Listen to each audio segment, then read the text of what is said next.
कृष्ण से सदा।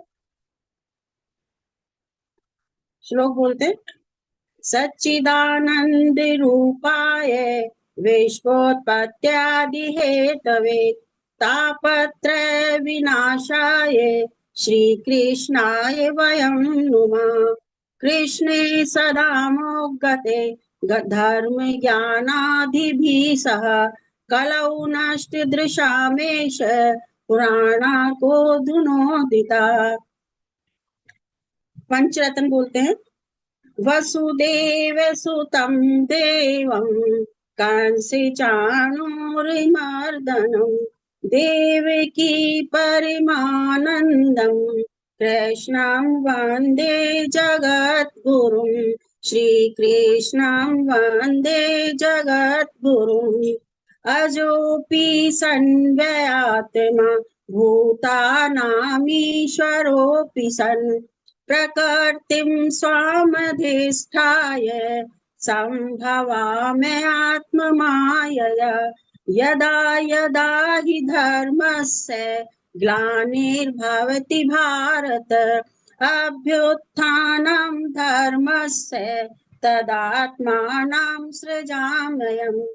परित्राणाय साधूनां विनाशाय च दुष्कृताम् धर्म संस्थापनार्थाय संभवामि युगे युगे। जन्म कर्म च मे दिव्य मेवं यो वेति तत्त्वतः त्वत्त्वादेहं पुनर्जन् नेति मामेति सोऽर्जुन। वीतराग भय क्रोधा मन्मया मामुपाश्रितः वह वो ज्ञान तपसा पूता मदिभाविमागतः। वसुदेव सुतं देवं कंसी चाणूरमर्दनं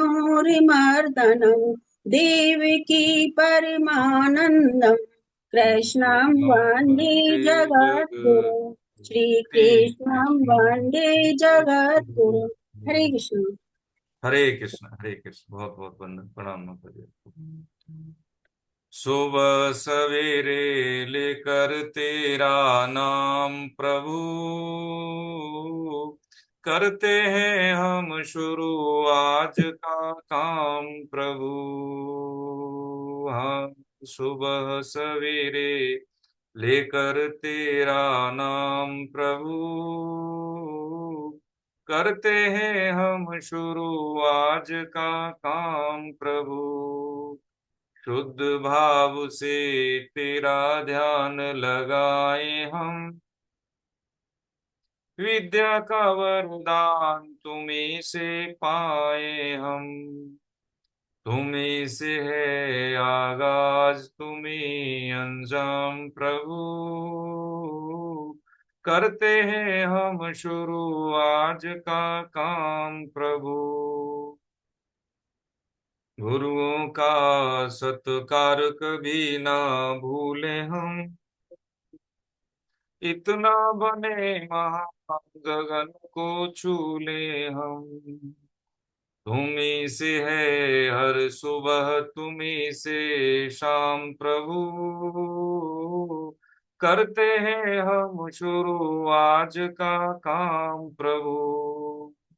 सुबह सवेरे लेकर तेरा नाम प्रभु करते हैं हम शुरू आज का काम प्रभु। हरे कृष्ण। प्रणाम। आप सभी वैष्णव जनों के चरणों में वंदन। वसुदेव सुतं देवं कंस चाणूरमर्दनं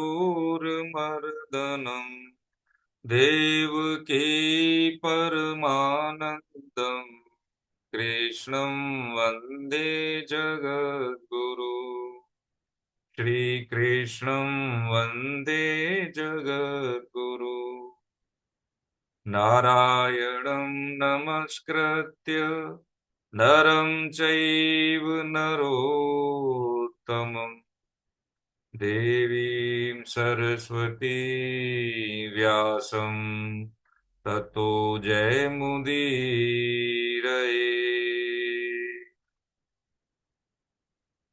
हरे कृष्ण। प्रणाम, आप सबको वंदन। पिछली क्लास में हमने अध्याय 4 के 14वें श्लोक तक चर्चा की थी। इसमें भगवान ने बताया अब तक ज्ञान के हमने एक तो ज्ञान का स्रोत समझा, अवतारवाद का जो सिद्धांत है वो समझा, भगवान कब अवतार लेते हैं, क्यों लेते हैं, उनका पर्पस क्या है। और ये भी बताया, अर्जुन का प्रश्न था कि हमारा जो जन्म को लेके था, तो भगवान ने अपने जन्म और कर्म की बात दोनों बताई कि मेरे जन्म और कर्म दोनों दिव्य हैं। और हमने ये समझा था कि हमारे जन्म दिव्य नहीं है, कर्म दिव्य हो सकते हैं, क्योंकि मनुष्य शरीर और विवेक दिया है भगवान ने, नवीन कर्म करने की स्वतंत्रता के कारण हमारा जन्म तो दिव्य नहीं हुआ, लेकिन कर्म के द्वारा हम आगे का रास्ता दिव्य कर सकते हैं, है ना। तो हमारा क्या है, कर्म दिव्य हो सकते हैं, जन्म नहीं। और भगवान के जन्म और कर्म दोनों ही दिव्य हैं, ये पंचरत्न में हमने समझा था। और यहाँ पे हमने एक चीज और समझी थी, कर्म, क्रिया, कर्मयोग और लीला, है ना। अवतारवाद के सिद्धांत में कर्म क्या है, कर्म वो है जो फलजनक होता है, यानी कर्तृत्वाभिमान से युक्त सकाम भाव से किया जाए और जिसका फल होता है ना, वो होता है कर्म। क्रिया क्या है कि इसका कर्तृत्वाभिमान से नहीं किया जाता इसमें, ठीक है, और ये फलजनक भी नहीं होती। जैसे क्या है, आंख का पलक झपकना हो गया, है ना, सांस लेना हो गया, कुछ ऐसी एक्टिविटी होती है जिसमें हो रही है, लेकिन हम उसको करने के लिए अलग से कोई उद्योग नहीं करते, ये क्रिया है। कर्मयोग, हाँ, कर्मयोग ये है कृतत्व विमान तथा निष्काम भाव, यानी सकाम भाव से रहित किया जाए, वो कर्मयोग। और इसमें एक चीज जोड़ देते हैं, जैसे भगवान ने बताया अपने पंचरत्न के जो श्लोकों में, लीला, भगवान क्यों आते हैं। लीला का मतलब है, इसमें कर्म योग में यदि हम एक चीज और जोड़ दें, क्या जोड़ दें, कि जिससे संसार का, समस्त जीवों का कल्याण हो, वो लीला है। तो लीला किसके द्वारा होती है, भगवान के द्वारा। कर्म होता है सिद्ध महापुरुषों, साधुओं के द्वारा, संतों के द्वारा, और सामान्य मनुष्य द्वारा तो देखो जी कर्म ही होते हैं। ये चीज हमने समझी, है ना। और इसमें हमने एक बात और समझी, इसमें कर्मयोग की सूक्ष्मता में, कि क्रिया प्रधान, क्रिया इसमें क्या है, कार्य जब हम करते हैं, क्रिया करते हैं, तो मुख्यतः किसकी होती है, भाव की होती है। कि कोई भी कर्म किस भाव से किया जा रहा है, ये बहुत जरूरी है, यही आवश्यक है। स्थूल रूप में दिखे कि निकृष्ट कर्म है, लेकिन उसको करने का भाव क्या है ना। डॉक्टर जैसे किसी की चीरफाड़ कर रहा है, ऑपरेशन कर रहा है, दिखने में लग रहा है कि पेनफुल ये एक्टिविटी है, लेकिन वो उसको स्वस्थ करने के लिए कर रहा है, बस ऐसे ही बात इसमें हमने समझनी है। और अब यहाँ भगवान बताएंगे 15वें श्लोक से, हम यह समझे 14 में भगवान ने क्या बताया। यहाँ बताया, मेरे द्वारा गुणों और कर्मों के विभाग पूर्वक 4 वर्णों की रक्षा की। इसमें अवतारवाद का सिद्धांत बताने के बाद भगवान ने, जैसे अध्याय 3 में सृष्टि का संचालन समझाया, ऐसे ही सृष्टि के संचालन के बाद सृष्टि का जो विधान है कैसे कार्य करेगा, तो भगवान ने बताया कि भैया जो 4 विभाग है ना, कौन से, गुणों और कर्मों के विभाग, चारों वर्णों की रचना की। इसका मतलब क्या है कि ये भेद मूलक नहीं है, विवेक मूलक है ना, क्षमता और रुचि के अनुसार ये बताई, है ना। तो उस सृष्टि रचना आदि का कर्ता होने पर भी मुझे, यानी मुझ अविनाशी परमेश्वर को तू अकर्ता जान, यानी इतना सब कुछ करने के बाद भी अकर्ता जानने का मतलब यही है कि मनुष्य को जो 2 टूल दिए हैं, उसके ही सदुपयोग से वो मुक्त होता है और उसके दुरुपयोग से वो बंधता है, इसमें भगवान कुछ करने वाले नहीं, ठीक है। कारण कि कर्मों के फल में मेरी स्पृहा नहीं है, इसलिए मुझे कर्म लिप्त नहीं करते। इस प्रकार जो मुझे तत्व से जान लेता है, वह भी कर्मों से नहीं बनता। ये भगवान से सीख हो गई कि जैसे संत महात्मा, देखिए गुरु का वर्ण कैसे होता है, गुरु का वर्ण क्या होता है कि हम पवित्र आचरण करें, ठीक है, सत चिंतन करें, ठीक है। आज के यदि आपने समझा हो, इस बात को समझने के लिए निवेदन करें, भगवान का जो ये भाव है इसको समझने के लिए, कि आज का जो से 5 बजे सत्संग होता है, हमने शेयर भी किया था, और जो एक निर्धारित लिंक है वो हमने एक बार शेयर कर दिए, शायद आपने सेव कर ली होगी। तो उसमें आज 2 चीजें भगवान जो स्वामी जी ने बताई, सत्कर्म, सच्चिंतन और सत्संग, ठीक है। सत्चिंतन या सत्चर्चा, सत्कर्म का मतलब है शास्त्र विहित रूप से जब हम कार्य करते हैं तो सत्कर्म हो गए, ठीक है।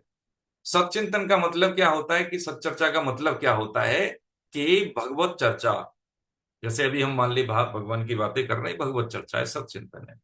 लेकिन ये जो सत्संग का मतलब है कि उसमें हमारी प्रीति हो जाए, रुचि हो जाए, जिज्ञासा हो जाए कि हमारा कल्याण कैसे होना है, ये सत्संग है। वह भी कर्मों से नहीं बनता। कौन? क्यों? क्योंकि मुझे तत्व से जान लेता है, यानी सच्चर्चा और सच्चिंतन, सत्कर्म, सच्चर्चा, सच्चिंतन, देन फिर उसके बाद क्या? सत्संग। जब इतनी स्थिति में आ जाते हैं तो जो भाव भगवान बिटवीन द लाइंस बता रहे हैं, ये बात हमारी समझ में आ जाती है, क्योंकि बुद्धि की इस भाव तक पहुंच नहीं है। ठीक है, इसी बात को आगे बढ़ा रहे हैं। भगवान क्या बता रहे हैं, कैसे? 15वां श्लोक, 15वां श्लोक मेरा ही है मेरे ख्याल से। हरे कृष्ण मैडम। जी सर, हरे कृष्ण। 15वां श्लोक है। यहाँ पे भगवान कर्म तत्व को गहराई से बताने की कोशिश करते हैं। किसको? अर्जुन को। देखिए, अर्जुन कोई ये लीला के एक घटक है, तो इनको समझाने की जरूरत नहीं है। अर्जुन के माध्यम से भगवान हमें को उपदेश कर रहे हैं। तो 15, 16 और 17। हरे कृष्ण। एवं ज्ञात्वा कृतं कर्म पूर्वैरपि मुमुक्षुभिः कुरु कर्मैव तस्मात् त्वं पूर्वैः पूर्वतरं कृतं किं कर्मेति कवयोऽप्यत्र मोहिता तत्ते कर्म प्रवक्ष्यामि यज्ञात्वा मोक्षसे शुभात् कर्मणो ह्यपि बोधव्यं बोधव्यं च विकर्मणे अकर्मणस्य बोधव्यं गहना कर्मणो गति। जैसे कि स्पष्ट है, ज्यादा कठिन संस्कृत नहीं है।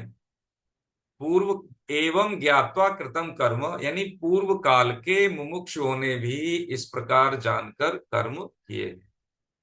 पूर्व काल यानी ये हमारी प्रचलित परंपरा है, इसलिए तू भी पूर्वजों के द्वारा सदा से किए जाने वाले कर्मों को उन्हीं की तरह कर। ये प्रमाणिकता क्या दे दी?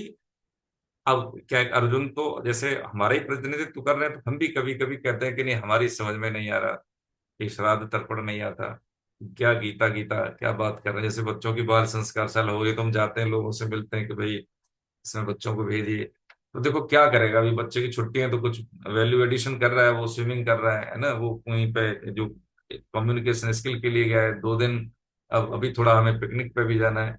लेकिन इन सब के आधार में ये बात समझ में नहीं आ रही कि ये विधाएं करने के लिए जो शक्ति धारण करने के लिए चाहिए वो कहां से आएगी। पात्र नहीं हमारे पास, और हम बाजार में सामान लेने चले जाए तो या तो आज तो चलो ठीक है हमें मिल जाता है, पहले नहीं मिला करते थे तो हम थैला लेके जाते थे। ठीक है, अब वहां पे मिल जाता है तो क्या है कि उससे गंदगी फैलती है, देखें। है, नदी नाले सब तो हमने चौक कर दिए, समुद्र भी गंदा कर दिया है ना। तो यही बात समझने की है कि जिस आधार पे हमारे ज्ञान, जिस आधार पे हमारा चिंतन, जिस आधार पे हमारा भौतिकवाद टिकता है, जिसकी नींव है, वो नींव हम तैयार नहीं कर रहे हैं। है ना। बस इतनी सी बात समझने की है कि जो प्रचलित परंपरा है वो हम बच्चों को नहीं दे रहे हैं। वो समझ में आएगी कैसे? नहीं आएगी। ये बात हमारी बहुत कमी और मूल भूल है प्रभु जी हमारी। इसलिए तू पूर्वजों के द्वारा सदा से किए जाने वाले, अब पूर्वजों की बात की, पूर्वज कौन? जैसे हमारी संतान है वो हमारे वंशज है, हम उनके पूर्वज हैं। ठीक है। अब जो शरीर में नहीं रहे वो भी हमारे पूर्वज हैं। उन्होंने जैसे अभी वर्तमान माता पिता है, उन्होंने अपने बुजुर्गों से सीखा, माता पिता से सीखा, दादा दादी से सीखा, नाना नानी से सीखा।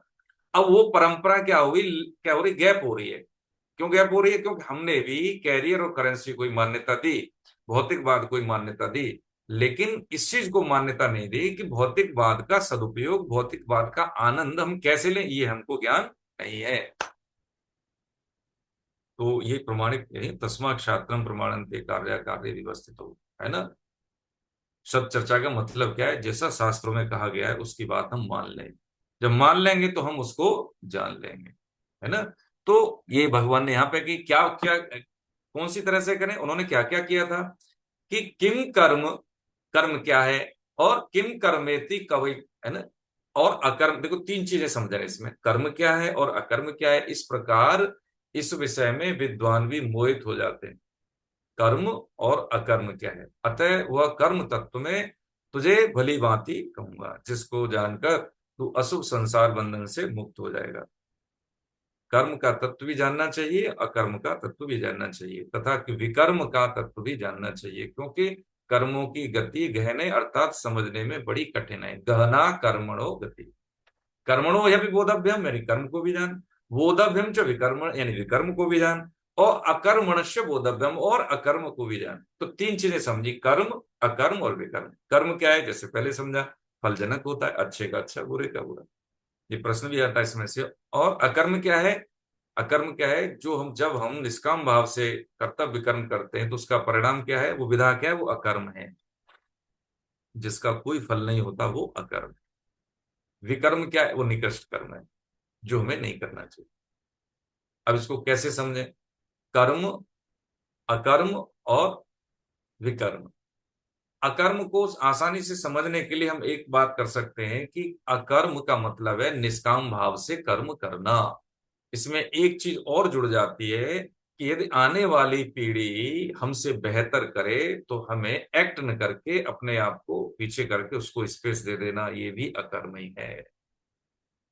हम क्रियाशील हैं, हमें ज्यादा आता है, ठीक है, नई पीढ़ी आने के बाद भी हस्तक्षेप करते हैं, बेहतरी के बाद भी, तो फिर वहां पे कंफ्लिक्ट पैदा होता है ना।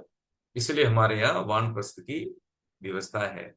हाँ, हम उनको देख सकते हैं, दिशा निर्देश दे सकते हैं, लेकिन अब उनको हम स्पेस दें। यही बात महाभारत में देखो, हनुमान जी महाराज ने किसको समझाई, भीम को, जब उन्होंने कहा कि आप मेरे बड़े भाई हैं, ठीक है, और आप तो क्या बताएं, आपके बारे में तो कुछ कह नहीं सकता, आप तो, आपकी शक्ति, आपकी सामर्थ्य, आपके भजन, आपकी भक्ति अनिवर्चनीय है, तो आप हमारी तरफ से क्यों नहीं युद्ध करते। तो उन्होंने एक लफ्ज बोला था, देखो मेरा अब ये समय युद्ध करने का नहीं है, मैं आशीर्वाद दे सकता हूँ, तुम्हारी विजय होगी, तुम धर्म के साथ हो, मैं हूं ना, मैं हूं ना तुम्हारे साथ।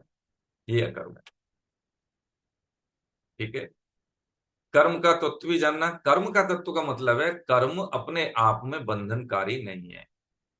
क्या बंधनकारी है, कर्म के फल की आसक्ति बंधनकारी है। कर्म तो जड़ है, वो कैसे बांध लेगा, लेकिन उससे हमें क्या मिलेगा, ये बंधनकारी है।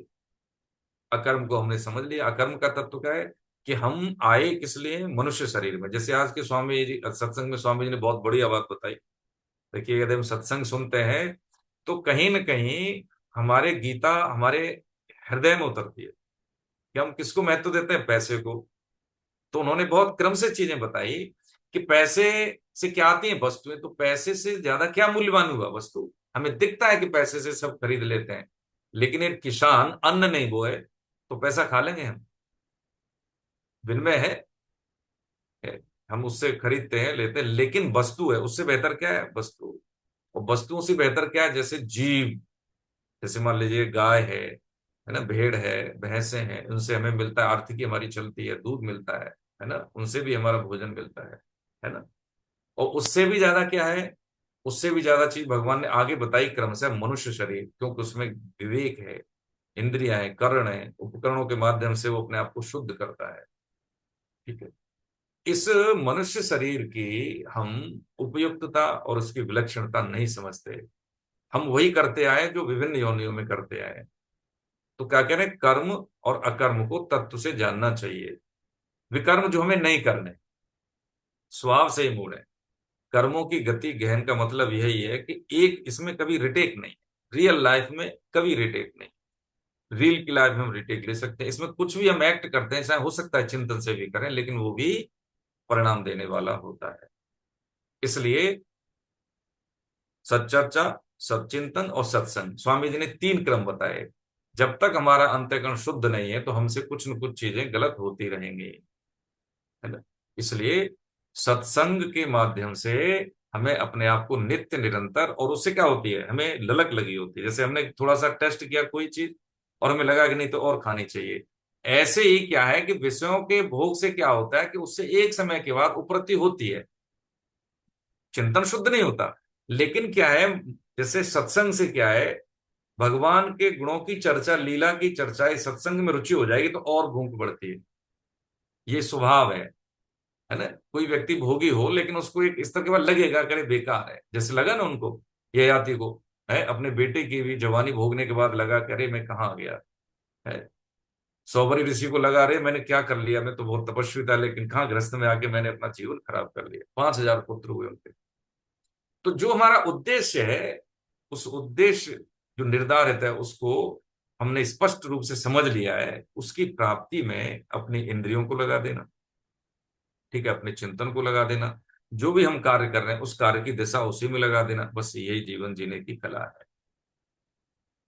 और जो व्यक्ति कर्म की गति जान लेता है वही इसको कर पाता है। इसलिए भगवान ने कहा समझने में बड़ी कठिन है, क्योंकि कर्मों की गति गहन है, अर्थात समझने में बड़ी कठिन है। क्यों कठिन है?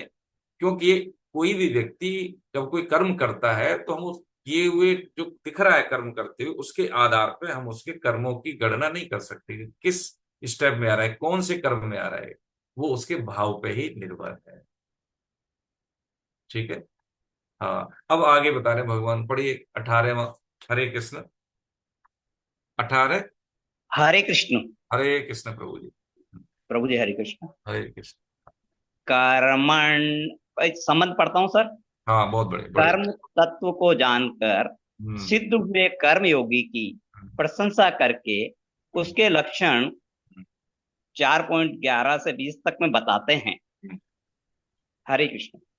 कर्मण्य कर्मय पश्य द कर्माणि च कर्मय स बुद्धिमान मनुष्येषु स युक्त कृष्ण कर्म कृत। जो मनुष्य कर्म में अकर्म को देखता है और अकर्म में कर्म को देखता है, वह मनुष्य में बुद्धिमान है, वह योगी है और संपूर्ण कर्मों को करने वाला है। हरे कृष्ण।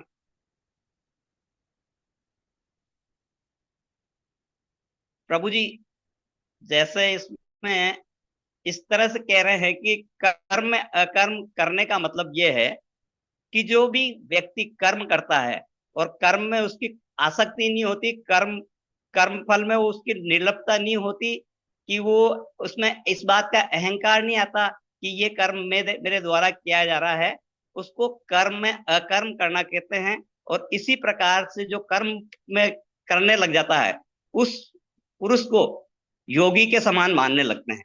और अकर्म में कर्म का मतलब यह है कि जैसे वो उससे फल की इच्छा भी नहीं करता, उसमें क्या परिणाम होगा, वो जो भी परिणाम होगा, जितने भी लोग उसका लाभ ले सकते हैं ले नहीं ले। इसने अपने जैसे इसमें उदाहरण भी दे रखा है सूर्य भगवान का और कृष्ण भगवान का, जो हमारे उदाहरण दिया हुआ है। मैं तो ये कहूंगा कि अपने गीता परिचय का उदाहरण भी अपन ले सकते हैं इसमें, कि जो अपन ने जिसने भी इसको विचार में जिस महापुरुष के आया और वो गीता हमें पढ़ाना चालू किया, तो उनके भाव में ये आसक्ति नहीं रही कि भाई कौन पढ़ेगा कौन नहीं पढ़ेगा, जो भी पढ़ सकता है, जितने लोग ज्यादा से ज्यादा उसका फायदा ले सकते हैं, ले न ले तो कोई बात। हरे कृष्ण। हरे कृष्ण। प्रभु जी आवाज नहीं आ रही क्या प्रभु जी? मेरे से इधर से म्यूट हो गया था। बहुत सुंदर। देखिए, ज्यादा तो नहीं कहेंगे क्योंकि जो हमारे जो गुणी आचार्य जन हैं वो इस बात को नहीं रखते, लेकिन क्योंकि हम अपने लिए और अपने भाव की शुद्धि के लिए हम बोल सकते हैं कि हमने जिनसे सीखा है, आदरणीय B.M. अग्रवाल साहब, आदरणीय बंसल साहब, आदरणीय तायल साहब और आप आदरणीय संतोष सर को जानते हैं कि इन्होंने बीन बीन के लोगों को जोड़ा है। मैंने तो कभी कभी कई इनमें से किसी से तो मिला भी नहीं, बाद में मिला, 5-6 साल बाद मिला, ऑनलाइन ही मुलाकात हुई। लेकिन भावों की, देखिए महापुरुष जो हमारे बड़े जन हैं, इनकी बातें हमारे भाव में कब आती, जब ये आचरण में उतारते हैं। यही पहचान है। स्वामी जी महाराज का सत्संग हृदय में क्यों उतरता है? अभी जैसे देखेंगे, आप सब जानते हैं, हम इस बात को समझ रहे हैं, सिद्ध हुए कर्मयोग की प्रशंसा करने वाली, जैसे 18वें श्लोक में वही बात हम कर रहे हैं। इनकी प्रशंसा, इनकी बात करने से, जैसे हम बोले, जैसे हम बात करें अभी, मान लीजिए जैसे बाल कृष्ण गुप्ता जी, तो बाल कृष्ण जी का नाम लेने से बाल कृष्ण जी का चेहरा स्मरण में आता है। ऐसे ही जो सुधीजन है, जो आचार्य जन है, जो हमारे बड़े हैं, जिनसे हम सीखते हैं, उनका स्मरण मात्र करने से ऐसा लगता है कि मैं एक निकृष्ट कर्म नहीं करना है हमें। होता है ना, कई बार नाम भी ले लिया तो। इसलिए उनकी प्रशंसा करना, भक्तों का गुणगान करने से क्या है, अंतःकरण स्वतः हमारा निर्मल होता है। अब इसमें कोई ऐसी रॉकेट साइंस नहीं है कि ये फॉर्मूला क्या है? ये भाव का फॉर्मूला है कि ऐसा स्वतः होता है ना। तो कह रहे हैं कि इसमें संपूर्ण कर्मों को करने वाला वह योगी है। कौन सा योगी है? जो कर्म में अकर्म, यानी निष्काम कर्म में अकर्म क्या, देखो इसमें पहली दो लाइन देख लें, आपको अच्छा लगेगा, क्लियर हो जाएगी। हाँ कर्म करते हुए कर्म फल से निर्लिप्त रहना, ये सामान्य सी बात। ये है क्या? जो मनुष्य कर्म में अकर्म देखता है। और कर्तृत्ववान या फलेच्छा का त्याग करके कर्म करना, ये अकर्म है, कर्म है। बात एक ही है, दो तरह से कही गई है, लेकिन ये एक ही बात है। इसमें एक चीज हमने जोड़ी, अभी पहले क्या जोड़ी, अकर्म का जो इन्हेंसमेंट है, जो दायरा है, वो क्या है कि जब हमसे बेहतर करने वाले आ जाएं, हम अपनी पीढ़ी को जब प्रशिक्षण दे रहे हैं, तो उनको हम क्या दें, एक स्पेस दें, समय दें, करने का मौका दें।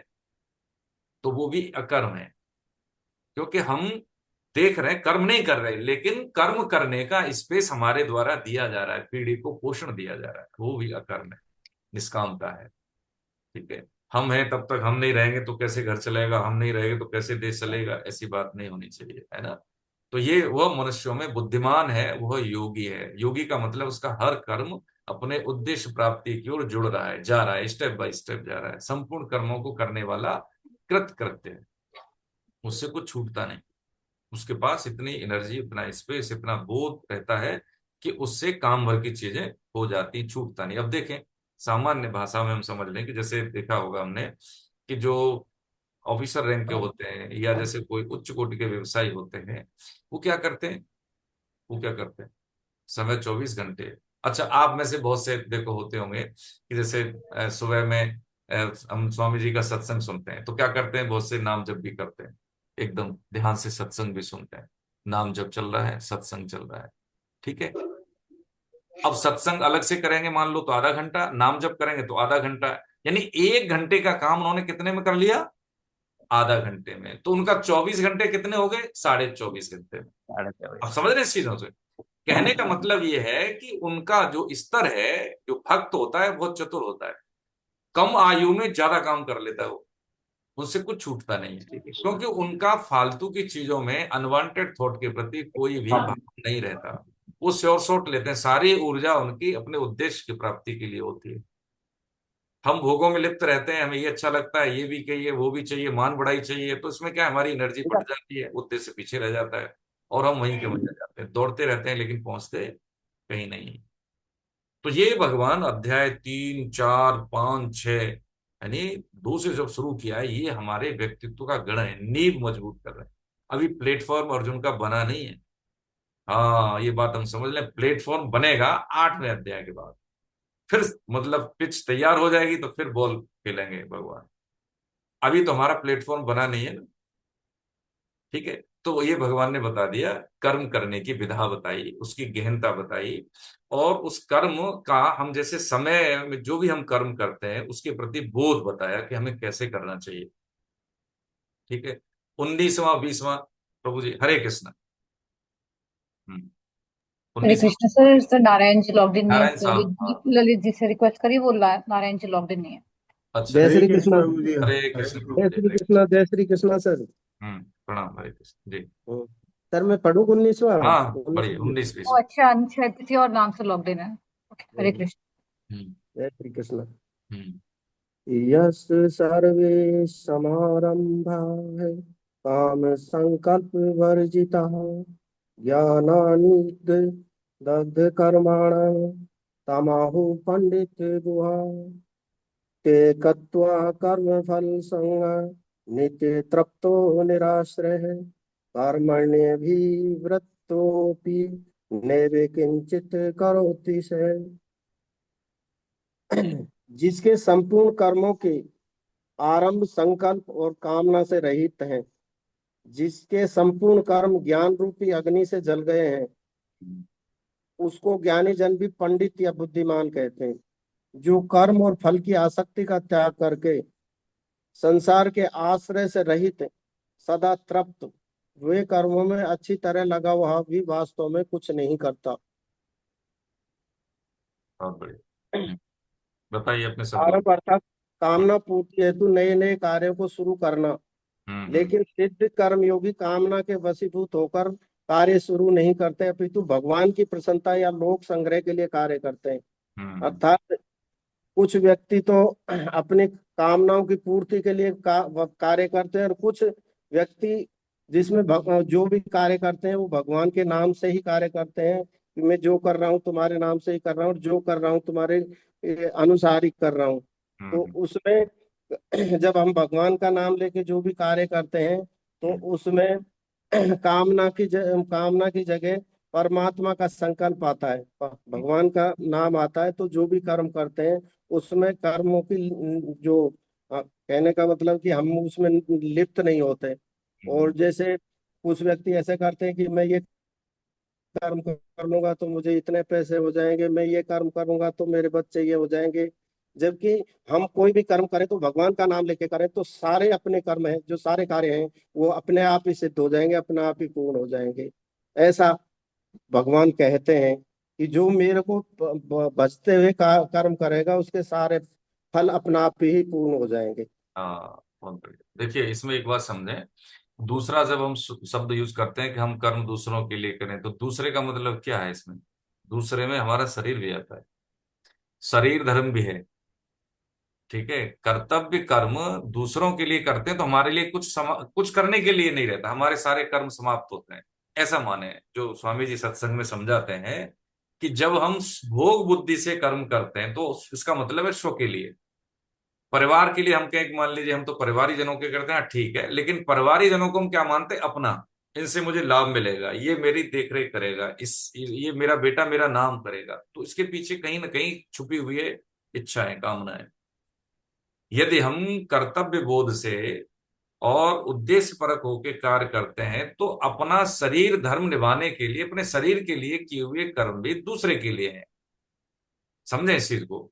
जैसे मान लीजिए हम व्रत करते हैं या कोई भी सत्कर्म या शास्त्र भेद करते हैं, और उसमें क्या है कि अनुष्ठान में हमारा क्या है कि हम दवा खाते हैं, हम नहीं रह पा रहे, भूखा नहीं रह पा रहे, तो कोई बात नहीं, आवश्यक जलपान करने के बाद भी हम कर सकते हैं। मुख्य उद्देश्य क्या है एकादशी व्रत में भी?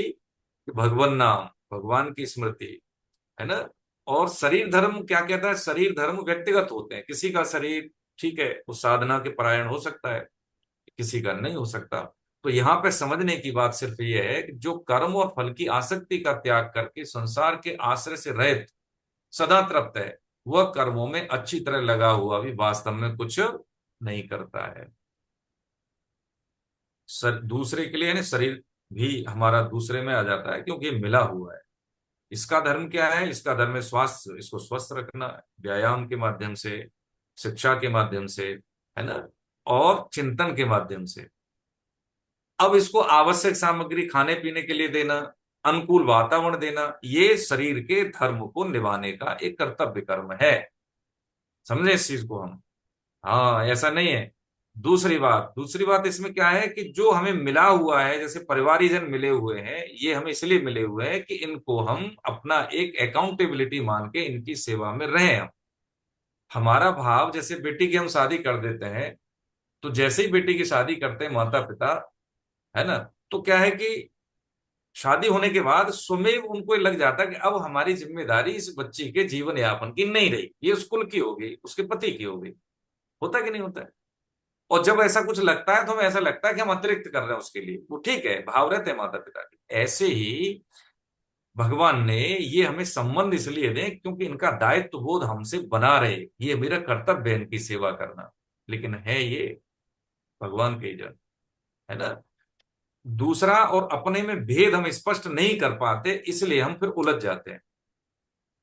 हम समझे इस चीज को कि शरीर यानी स्थूल, सूक्ष्म और कारण, और इसका जो सॉफ्टवेयर सब मिला हुआ है, तो इस मिले हुए को हमें क्या करना है? स्वस्थ रखना है, शुद्ध करना है। ठीक है, किसके हिसाब से? जैसे हमने समझा है हमें क्या करना चाहिए, क्या नहीं करना चाहिए, डू डोंट के हिसाब से। इसके माध्यम से हमें जो मिले हैं दायित्व, परिवारीजन मिले, नौकरी मिला है, जो भी समाज में जो भी कर्तव्य कर उसको करना है।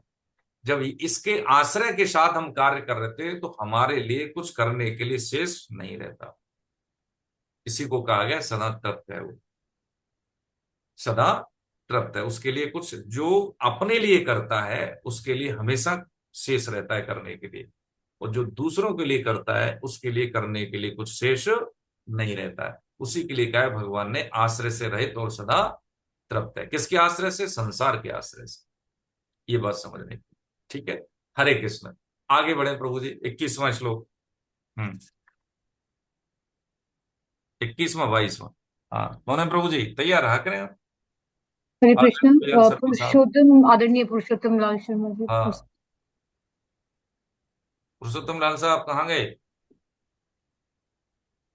देखो इतना समय बर्बाद नहीं करना, इसमें संबंध क्या है? हाँ। निराशीर्यत चित्तात्मा हम्म, त्वत् सर्व परिग्रह शारीरम केवलम कर्म कुर्वन्नानोपि किल्बिषम् यद्रक्षालाभ संतुष्टो द्वंद्वातीतो विमत्सर समय सिद्धावसिद्धो च कृत्तापि न निबध्यते। जिनका शरीर और अंतःकरण अच्छी तरह से बस में किया हुआ है, जिसने सब प्रकार से संग्रह का परित्याग कर दिया है, ऐसा इच्छा रहे कर्मयोगी केवल शरीर संबंधी कार्य करता हुआ भी पाप को प्राप्त नहीं होता। जो कर्मयोगी फल की इच्छा के बिना अपने आप को अपने आप जो कुछ मिल जाए उसमें संतुष्ट रहता है और जो ईर्ष्या से रहित, द्वंद्वों से रहित तथा सिद्धि और असिद्धि में सम है, वह कर्म करते हुए भी उसमें नहीं बनता। हरे कृष्णा सर। हरे कृष्ण। जिसका देखिए बहुत बढ़िया है। अभी हम कर्म की समझ रहे हैं। कर्मयोगी में, हाँ हाँ सर, आप थोड़ा सा बताइए। समझा। बहुत, आप बताइए। कर्मयोगी में आशा व इच्छा नहीं रहती। हम्म उसके शरीर, इंद्रिया और अंतःकरण सतह बस हम्म में रहते हैं। हम्म इनके बस में रहने से कर्मयोगी द्वारा व्यर्थ की क्रिया, कोई क्रिया नहीं होती। कर्मयोगी यदि सन्यासी है तो सब प्रकार से भोग सामग्री के संग्रह का स्वरूप से त्याग कर देता है। यदि वह गृहस्थ है वह किसी भी सामग्री का संग्रह नहीं करता। उसके पास जो भी आयात सामग्री है उसको वह अपने लिए ना मानकर संसार की वह संसार के लिए ही मानता है तथा संसार के सुख के लिए ही उस सामग्री को लगाता है। भोग वृद्धि से संग्रह का त्याग करना साधक के लिए आवश्यक है। कर्मयोगी में आशा, कामना, स्पृहा, वासना नहीं रहते। वह बाहर से ही भोग सामग्री के संग्रह का त्याग नहीं करता, बल्कि भोग सामग्री की आशा व इच्छा का भी त्याग कर देता है। हम्म शरीर में कर्म के दो अर्थ हैं, एक शरीर से होने वाला कर्म, दूसरा शरीर के निर्वह के लिए किए जाने वाले कर्म, जैसे खान पान, शौच, स्नान आदि। कर्मयोगी निष्काम भाव से संगोपांग रीति से संपूर्ण कर्तव्य कर्म करता है।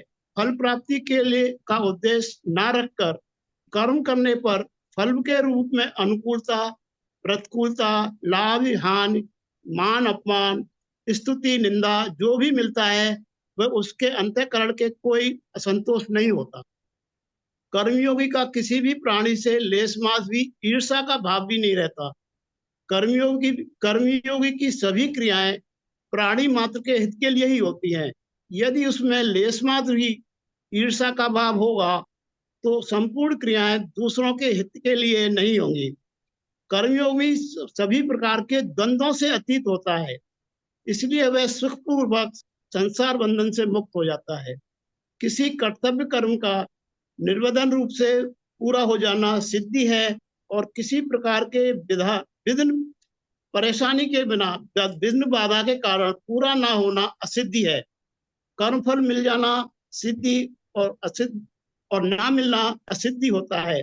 सिद्धि और असिद्धि में राग, द्वेष, हर्ष, शोक आदि विकारों का ना होना भी सिद्धि असिद्धि में सम रहता है।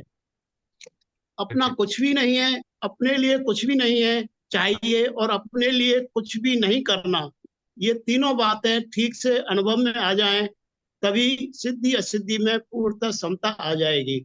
शरीर निर्वहन के लिए कर्म करने वाला कर्मयोगी कर्म बंधन में नहीं बनता, वैसे ही शास्त्र विहित संपूर्ण कर्मों को करने वाला कर्मयोगी भी कर्मों में नहीं बनता।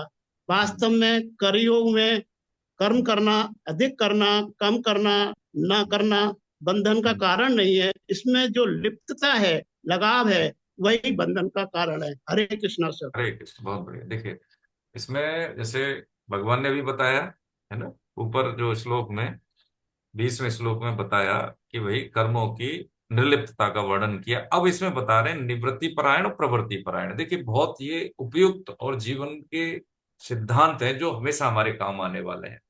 हम इनसे एक पल भी अलग नहीं रह सकते। निवृत्ति परायण का मतलब है जैसे जिन्होंने संन्यास ले लिया है। निवृत्ति का मतलब है छोड़ दिया है। प्रवृत्ति का मतलब है रत, यानी हम उसमें हैं, उसी सर्किल में हैं। तो उसमें ये बता रहे हैं कि कर्म योग में ये निवृत्ति परायण और प्रवृत्ति परायण में कर्म योग की कर्मों से निर्लिप्तता कैसे हो, ये बता रहे हैं। हम देखें, इस बात को समझें कि संसार में 8 अरब से ज्यादा लोग हैं, ठीक है। हम कितने से जुड़े हैं? बहुत कम से जुड़े हैं। हमारा सुख दुख, अच्छाई बुराई, मन का अच्छा होना बुरा होना कितने लोगों से प्रभावित होता है? 8 करोड़, 8 अरब से देखें ऐसे हिंदुस्तान में, 1 अरब 40 करोड़ से देखें तो 100, 200, 500, उस संख्या से बहुत कम। यानी ज्यादा हम कैसे मुक्त हैं, कम हम लिप्त हैं। ठीक है, ज्यादा हम मुक्त हैं, कम हम लिप्त हैं। ऐसे धीरे धीरे हम समेट लेते हैं, कैसे लिप्तता को हटाते जाते हैं, हटाते जाते हैं। तो फिर हम कहाँ बचते हैं? हम स्वयं बचते हैं। उस आत्म तत्व की पहुंच देके हम समझें इस चीज को, बुद्धि वहां तक नहीं पहुंच सकती। ठीक है, विवेक उससे, यानी बुद्धि उससे प्रकाशित है, वो प्रकाश से वो प्रकाशक है। अब इसको क्या करना है? इसको हम ही जान सकते हैं। हम चेतन सत्ता, हम कैसे हैं? जैसे हम सारथी क्या है, जैसे मन बोले जो बैठा है, हम सारथी कौन है? बुद्धि, मन है लगाम। तो जब हम जैसा निर्देश करते हैं, क्योंकि संकल्प किसमें होता है? हम में ही तो होता है। ठीक है, हम जब ये उद्देश्य प्राप्ति का एक जैसे एकदम से श्योर शॉट एक दृढ़ निश्चय कर लेते हैं, दृढ़ निश्चयात्मक बुद्धि की बात भगवान ने इसीलिए पहले कही, तो ये सारी चीजें हमारी समझ में आती जाती हैं, इनका कोई मतलब नहीं रहता। जैसे अभी आप हम यहाँ सब बैठे हैं, ठीक है, हमने सब ने बचपन में खिलौने से खेले हैं, लेकिन अब खिलौनों की महत्ता क्यों नहीं है? क्योंकि वो प्रायोरिटी हमारी बदल। जैसे बच्चा बड़ा होता है तो उसके पास क्या है, फिर वो खिलौने नहीं रहते, फिर पढ़ाई लिखाई हो जाती है। फिर जैसे कैरियर में आ गया तो पढ़ाई लिखाई नहीं, फिर रुपया पैसा आ जाता है। आ जाता है कि नहीं आ जाता है? फिर वो पढ़ाई लिखाई गौड़ हो जाती है। अब उसके बाद फिर गृहस्थी आ गई, तो फिर पैसा रह गया और बच्चे आ गए, प्रायोरिटी में आ गए। बस ये समझ लीजिए। लेकिन एक बात इसमें क्या है कि हम जो भी कर्म करें, समय स्थिति के अनुसार प्रायोरिटी बदलती रहती है, लेकिन हमारा जो उद्देश्य है, मूल उद्देश्य, वो हमारा एक है कि इन सबके पीछे क्या सिद्धांत काम करता है कि मैं अपने नित्य निरंतर उद्देश्य की ओर ही बढ़ रहा हूं। नौकरी कर रहा हूं, विद्या अध्ययन कर रहा हूं, ठीक है, माता पिता की सेवा कर रहा हूँ, समाज की सेवा कर रहा हूँ, तो उद्देश्य क्या है? उद्देश्य यह है कि मैं अपने लक्ष्य की ओर बढ़ रहा हूँ। निष्कामता उसके मूल में होनी चाहिए। तो यही प्रवृत्ति में निवृत्ति है और निवृत्ति में भी प्रवृत्ति है।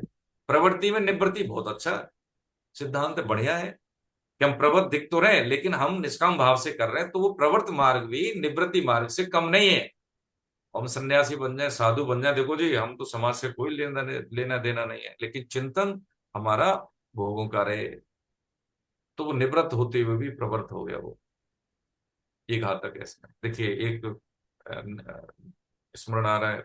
मैं तो देखो अच्छा गायक तो नहीं हूँ, लेकिन आपको प्रस्तुत करने के लिए कोशिश करूंगा कि मैं कुछ अच्छे से आपको डिलीवर कर सकूं।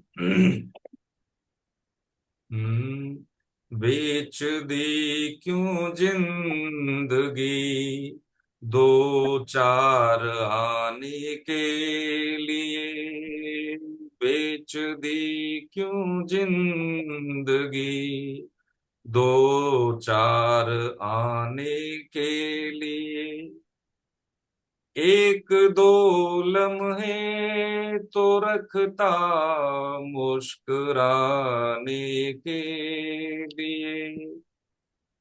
जीवन जो होता है वो आनंद में है, कष्ट में नहीं है। बंधन से, भोग से हम उसको कष्ट में बना लेते हैं। कोई व्यक्ति किसी भी भोग में रत है तो उसका परिणाम दुख है। हम देख लें, किसी भी भोग में देख लें। लेकिन जब हम निष्काम भाव से कर्म करते हैं, ईश्वर सत्ता की ओर जब हम प्रकाशवान होकर आगे बढ़ते हैं, तो उसका एक ही परिणाम है, आनंद है। किस लिए किसके लिए तुम दौड़ते हो रात दिन, किस लिए किसके लिए तुम दौड़ते हो रात दिन। अब समझे इस चीज को। आज भी रोया है बच्चा गोद आने के लिए, एक दो लम्हे तो रखता मुस्कुराने के लिए। देखिए, दौड़कर दफ्तर गए, भागे वहां से घर गए, दौड़कर दफ्तर गए और भागे वहां से घर गए। लंच में फुर्सत नहीं, लंच में फुर्सत नहीं है लंच खाने के लिए। ये जो दौड़ है जिंदगी भर, बिना सीखे बिना बोध के हम कहीं नहीं पहुंचते। ये हम सभी की आदत है। ठहर के सुलझ के जब हम समझ लेते हैं तो हम हर पल को जीते हैं और उस पल में हम कहीं पहुंचते हैं। और जब हम कहीं पहुंचते हैं तो एक ग्रोस ऑफ टाइम के बाद जब हम देखते हैं तो लगता है कि हाँ, मैंने कुछ दूरी तय की है। और जब हम कुछ दूरी तय कर लेते हैं तो हमें कौन मिलते हैं? शाबाशी देने वाले मिलते हैं कि ठीक है, और बहुत बढ़िया, बहुत अच्छे, बहुत अच्छे। तो हमें कोच भी मिलते हैं, हमें शाबाशी भी मिलती है। तो ऐसी सृष्टि में हमें सिद्ध महापुरुष मिलते हैं, बहुत सिद्ध महापुरुष मिलते हैं। देखिए, हम कहें कि सिद्ध महापुरुष मिले तब हम कुछ कर पाए, नहीं। भगवान की एक, ये जैसे एक विधा है, जो जो परंपरा जो है वो क्या है कि जब हम शुद्ध होते हैं, पात्र होते हैं, तो क्या होता है? हमें गुरु का वरण होता है। ठीक है, कृष्णम वंदे जगत गुरु, भगवान श्री कृष्ण को मान के हम उनका नाम जप करें, उनकी विद्याओं का हम अनुपालन करें, जो हमें बताइए, जो समझाइए, इससे हमें गुरु का वरण होगा। गुरु के वरण होने के बाद ही भगवान का साक्षात्कार होता है। एक बात और समझ के चले, हो सकता है हाँ, ये बात समझ के इसलिए चले कि एक देखिए, चतुरदास जी महाराज थे, है ना। ये हम समझ रहे हैं कि कभी कभी हमारी बुद्धि जो सिखाती है हम उसी को मानते हैं, तर्कों पे उतरती है, ऐसा नहीं।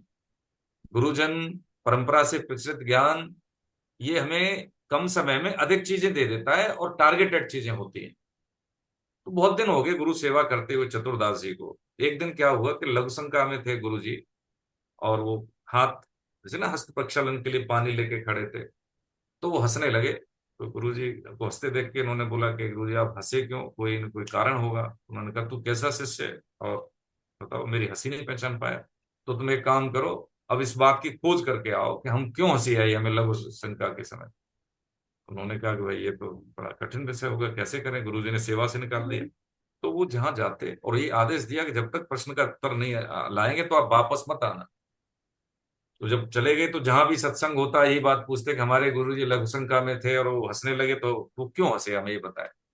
तो सिद्धजन कहते, भाई गीता का सवाल हो, महाभारत का हो, ग्रंथों का हो कोई, तब तो हम चर्चा करें। आपके गुरुजी लघु शंका में क्यों हंसे, इसका जवाब हम क्या दें? कई साल हो गए। तो जो गुरु परायण होते हैं, जो लक्ष्य परक होते हैं, उनका संसार से ज्यादा लगाव रहता नहीं। वो अपने कार्य करेंगे, अरे उनका जैसे होता है ना, सिद्धांत के अनुसार उनका जैसे समय जा रहा है तो अच्छा है, लेकिन नहीं है तो फिर वो छोड़ देते हैं। उनको लगा कि जीवन किसी काम का नहीं है, तो बैठ गए एक जगह। जब तक मुझे ऐसा बोध नहीं होगा ईश्वर के आश्रय में बैठा हूं तो मैं यहां से हटूंगा नहीं, न खाऊंगा न पीऊंगा, शरीर पूरा हो जाए तो हो जाए, ये निश्चय के साथ बैठ गए। अब देखिए, समझे हम बात को, स्पीड कैसे बढ़ती है। तो कुछ दिन के बाद, एक दिन हुआ, दो दिन हुआ, तो कबीरदास जी का तो समय पूरा हो गया था। कबीरदास जी प्रकट हो गए और उन्होंने अपना परिचय दिया। तो कहता, नहीं मैं जानता हूँ प्रभु जी। तो उन्होंने कहा, क्यों ऐसे परेशान हो, कैसे ऐसी बात है? कि हाँ ठीक है, तुमको समझ में नहीं आई, हम समझा देते हैं। अब देखिए समझे कि जहां वो लघु शंका कर रहे थे तो पीपल के पेड़ से थोड़ा सा आगे जगह थी। तो जैसे देखा होगा, पेड़ के बीज होते हैं, पत्ते होते हैं, पेड़ हवा के माध्यम से वो थोड़ा सा आसपास बीज हो जाता है, हो जाता है। तो जब वो लघु शंका कर रहे थे तो उनके जो लघु शंका का जो पानी में, जैसे पेशाब में वो बीज बह रहा था, किसका? पीपल का। तो उन्होंने कहा, आपके गुरुजी इसीलिए हंसे थे कि देखो जब तक ये पीपल से, पौधे से, पेड़ से जुड़ा था तब तक ये पीपल था, शुद्ध था। लेकिन अब क्या है, मलमूत्र में बह रहा है, जैसे ही अलग हुआ मलमूत्र में बह रहा है। समझे इस चीज को? ब्रह्मविद ब्रह्म ही भवति, यानी जब तक वो उसके संयोग में था, उसके साथ था, अटैच में था, तब तक वो शुद्ध था, पीपल था, पूजने योग्य था। जैसे ही उनसे अलग हुआ वैसे ही वो मलमूत्र में। ऐसे ही जीव भगवान से जैसे ही विमुख हुआ, वो विभिन्न योनियों में, नरकों में। भाई माता के गर्भ में क्या है, मलाशय के पास ही तो गर्भाशय होता है। और जिस अंग को हम छूना नहीं उचित समझते, हाथ धोते हैं, उस अंग के माध्यम से जीव की उत्पत्ति होती है। तो क्या है, वही तो है कि तुम्हारे गुरुजी इसलिए हंसे थे कि देखो कैसा जीव है, भोग बुद्धि के कारण वो क्या कर रहा है, ये गति हो रही है उसकी। जाओ तुम ये बता दो, गुरुजी तुमसे प्रसन्न हो जाएंगे, आश्रम में तुम्हारी वापसी। अब देखिए, यहां ठहर के इतना ही समझ लेते हैं कि जब हमारा निश्चय हुआ, जलन हुई, जैसे होती नहीं, कोई हमसे कोई अनिष्ट भाषा बोल दे, हमें जलन होती है, इसको कैसे सबक सिखाना है। ऐसी जब जलन ये हो जाए कि मुझे अपना जीवन सफल करना है, ये मेरी कितनी कमी है, आज का दिन भी ऐसे ही चला गया, मैं श्योर शॉट नहीं ले पाया, मुझे अनुभूति नहीं हो रही, ऐसी जलन हो जाए, तो पूरी सृष्टि हमारे अनुसार ही फिर हमारे उस विधान में एंटर करने के लिए हमें सहायता देती है। महापुरुष प्रकट हो जाते हैं, भगवान को लाभ होता है। थैंक यू, पीठ थपथपाने के लिए किसी न किसी रूप में संत महापुरुष हमें सहायता देते हैं। पक्की बात मान लेना, आप में से उसको अनुभव भी हुआ होगा। जब वो आश्रम में वापस आए तो बड़ा, जब साक्षात्कार हो जाता है ना, महापुरुषों का, उनका स्पर्श मिल जाए, उनका वाणी प्रसाद मिल जाए, तो व्यक्तित्व में ओज आ ही जाता है। तो समझ गए कि चतुर्दास तो हमारे प्रश्न का उत्तर ले आया है कि हाँ गुरुदेव, हमने समझ गए हो। आप क्यों हंसे थे, उसने बता दिया भाई कि वाह बेटा, बस अब तुझ में और मुझ में कोई अंतर नहीं रहा। हम क्या करते हैं, क्रिया में ध्यान देते हैं। गुरुजी ने डांट दिया, अरे आपने ऐसा कैसे कह दिया, अरे इतने दिन सेवा की। वो 24 घंटे सेवा परायण था, लेकिन उनको इस तरह से ललकार के निकाल दिया कि चल मत आना। क्या है, शिष्य भागो, नहीं, जब तक नहीं आना मर जाना, मत आना। ये जवाब लेके आएगा तो आएगा, तो नहीं आएगा। ये निखारना। आप पुराने लोग हैं, सब जानते होंगे कि कितनी पिटाई होती थी, और वास्तव में कठोर दिखते थे हमारे गुरुजन टीचर। आज तो कहाँ है, आज तो बिल्कुल बड़े सॉफ्ट से बात करते हैं, जरा सा कुछ कह दिया तो माता पिता लड़ने को आ जाएंगे। तो देख लो उन बच्चों की मजबूती कितनी होती है। उन्होंने फिर ये कहा, अब देखो यहाँ बातें, एक चीज और सीखने को मिली कि सदगुरु सदगुरु ही बनाते हैं, शिष्य नहीं बनाते हैं। हरि रिजय जग देते हैं, हरिजन हरि दे, शुद्ध महापुरुष कभी संसार नहीं देते। नाम बड़ाई बिल्कुल अहम, बिल्कुल नष्ट कर देते हैं डांट के। भिक्षा भी वो कहाँ मांगने जाते हैं, कहाँ देते हैं, वहां नहीं जो जानते हैं कि वहां जाओ कुर्सी मिले कि भैया आदर सम्मान, नहीं, जाने नहीं। हाँ, धुतकार मिले, वहां से भिक्षा लेनी, तो अहम गलत वहां करा देते हैं। निवृत्त मार्ग में बहुत कठिन मार्ग है। हम तो बड़े सरल क्लेश है ना, क्लेशो दिखकर स्थित कहेंगे भगवान अध्याय बारे में, कि हमारी जो क्षमता है उस आधार, रुचि उसी के आधार पर। यहाँ पे प्रश्न बनेगा आगे अर्जुन का। तो यही बात हमें समझने की है कि द्वंद्वों से रहे, द्वंद्व कैसे, अभी हम दो में रहते हैं, ईर्ष्या से रहे, द्वंद्वों से रहे, अभी हमारे पास दो है, हम दो चीज समझ रखी है, राग द्वेष, अच्छा बुरा, अनुकूल प्रतिकूल, इसी में तो हम झूल रहे हैं। लेकिन जिसमें हमारा उद्देश्य पर ऐसी स्थिति हो जाए कि हमें जाना है, और किसी को, ईश्वर न करे ऐसा हो कि किसी के रिश्तेदार की कोई तबीयत खराब है, उसको जाना है, मान लो दिल्ली से हावड़ा पहुंचना है, तो रिजर्वेशन है या नहीं है, परेशानी रास्ते में मिल रही है नहीं मिल रही, कोई लेना देना नहीं, चित्त तो उसका वहीं लगा हुआ है, क्योंकि वो उद्देश्य पर है कि मुझे पहुंचना है, कैसे भी पहुंचना है। अभी हम अनुकूलता प्रतिकूलता, नाम बड़ाई, टेस्ट से जिंदगी जी रहे हैं, है ना, ये हमें इसलिए लगता है। लेकिन जब श्योर शॉट हो जाए कि हमारे पास समय नहीं है, हमें ये भी नहीं मालूम है कितना समय है, कहीं शरीर पूरा ना हो, समय ना हाथ से निकल जाए, तो जो काम करना है वो नहीं हो रहा, आज भी नहीं हुआ, तो कैसे, ये बात भगवान बता रहे हैं। एक बात और, फिर आगे बढ़े। भगवान के दर्शन होने से, महापुरुषों के दर्शन होने से भी कुछ नहीं होने वाला है। दर्शन तो दुर्योधन के भी हुए, भगवान तो अर्जुन के साथ भी खड़े हैं, तो फिर विषाद क्यों है। अनन्य चिंतन तो माम ये जना पर विभाषित है, तेसाम सतत युक्ता नाम भजताम प्रीति पूर्वकम है।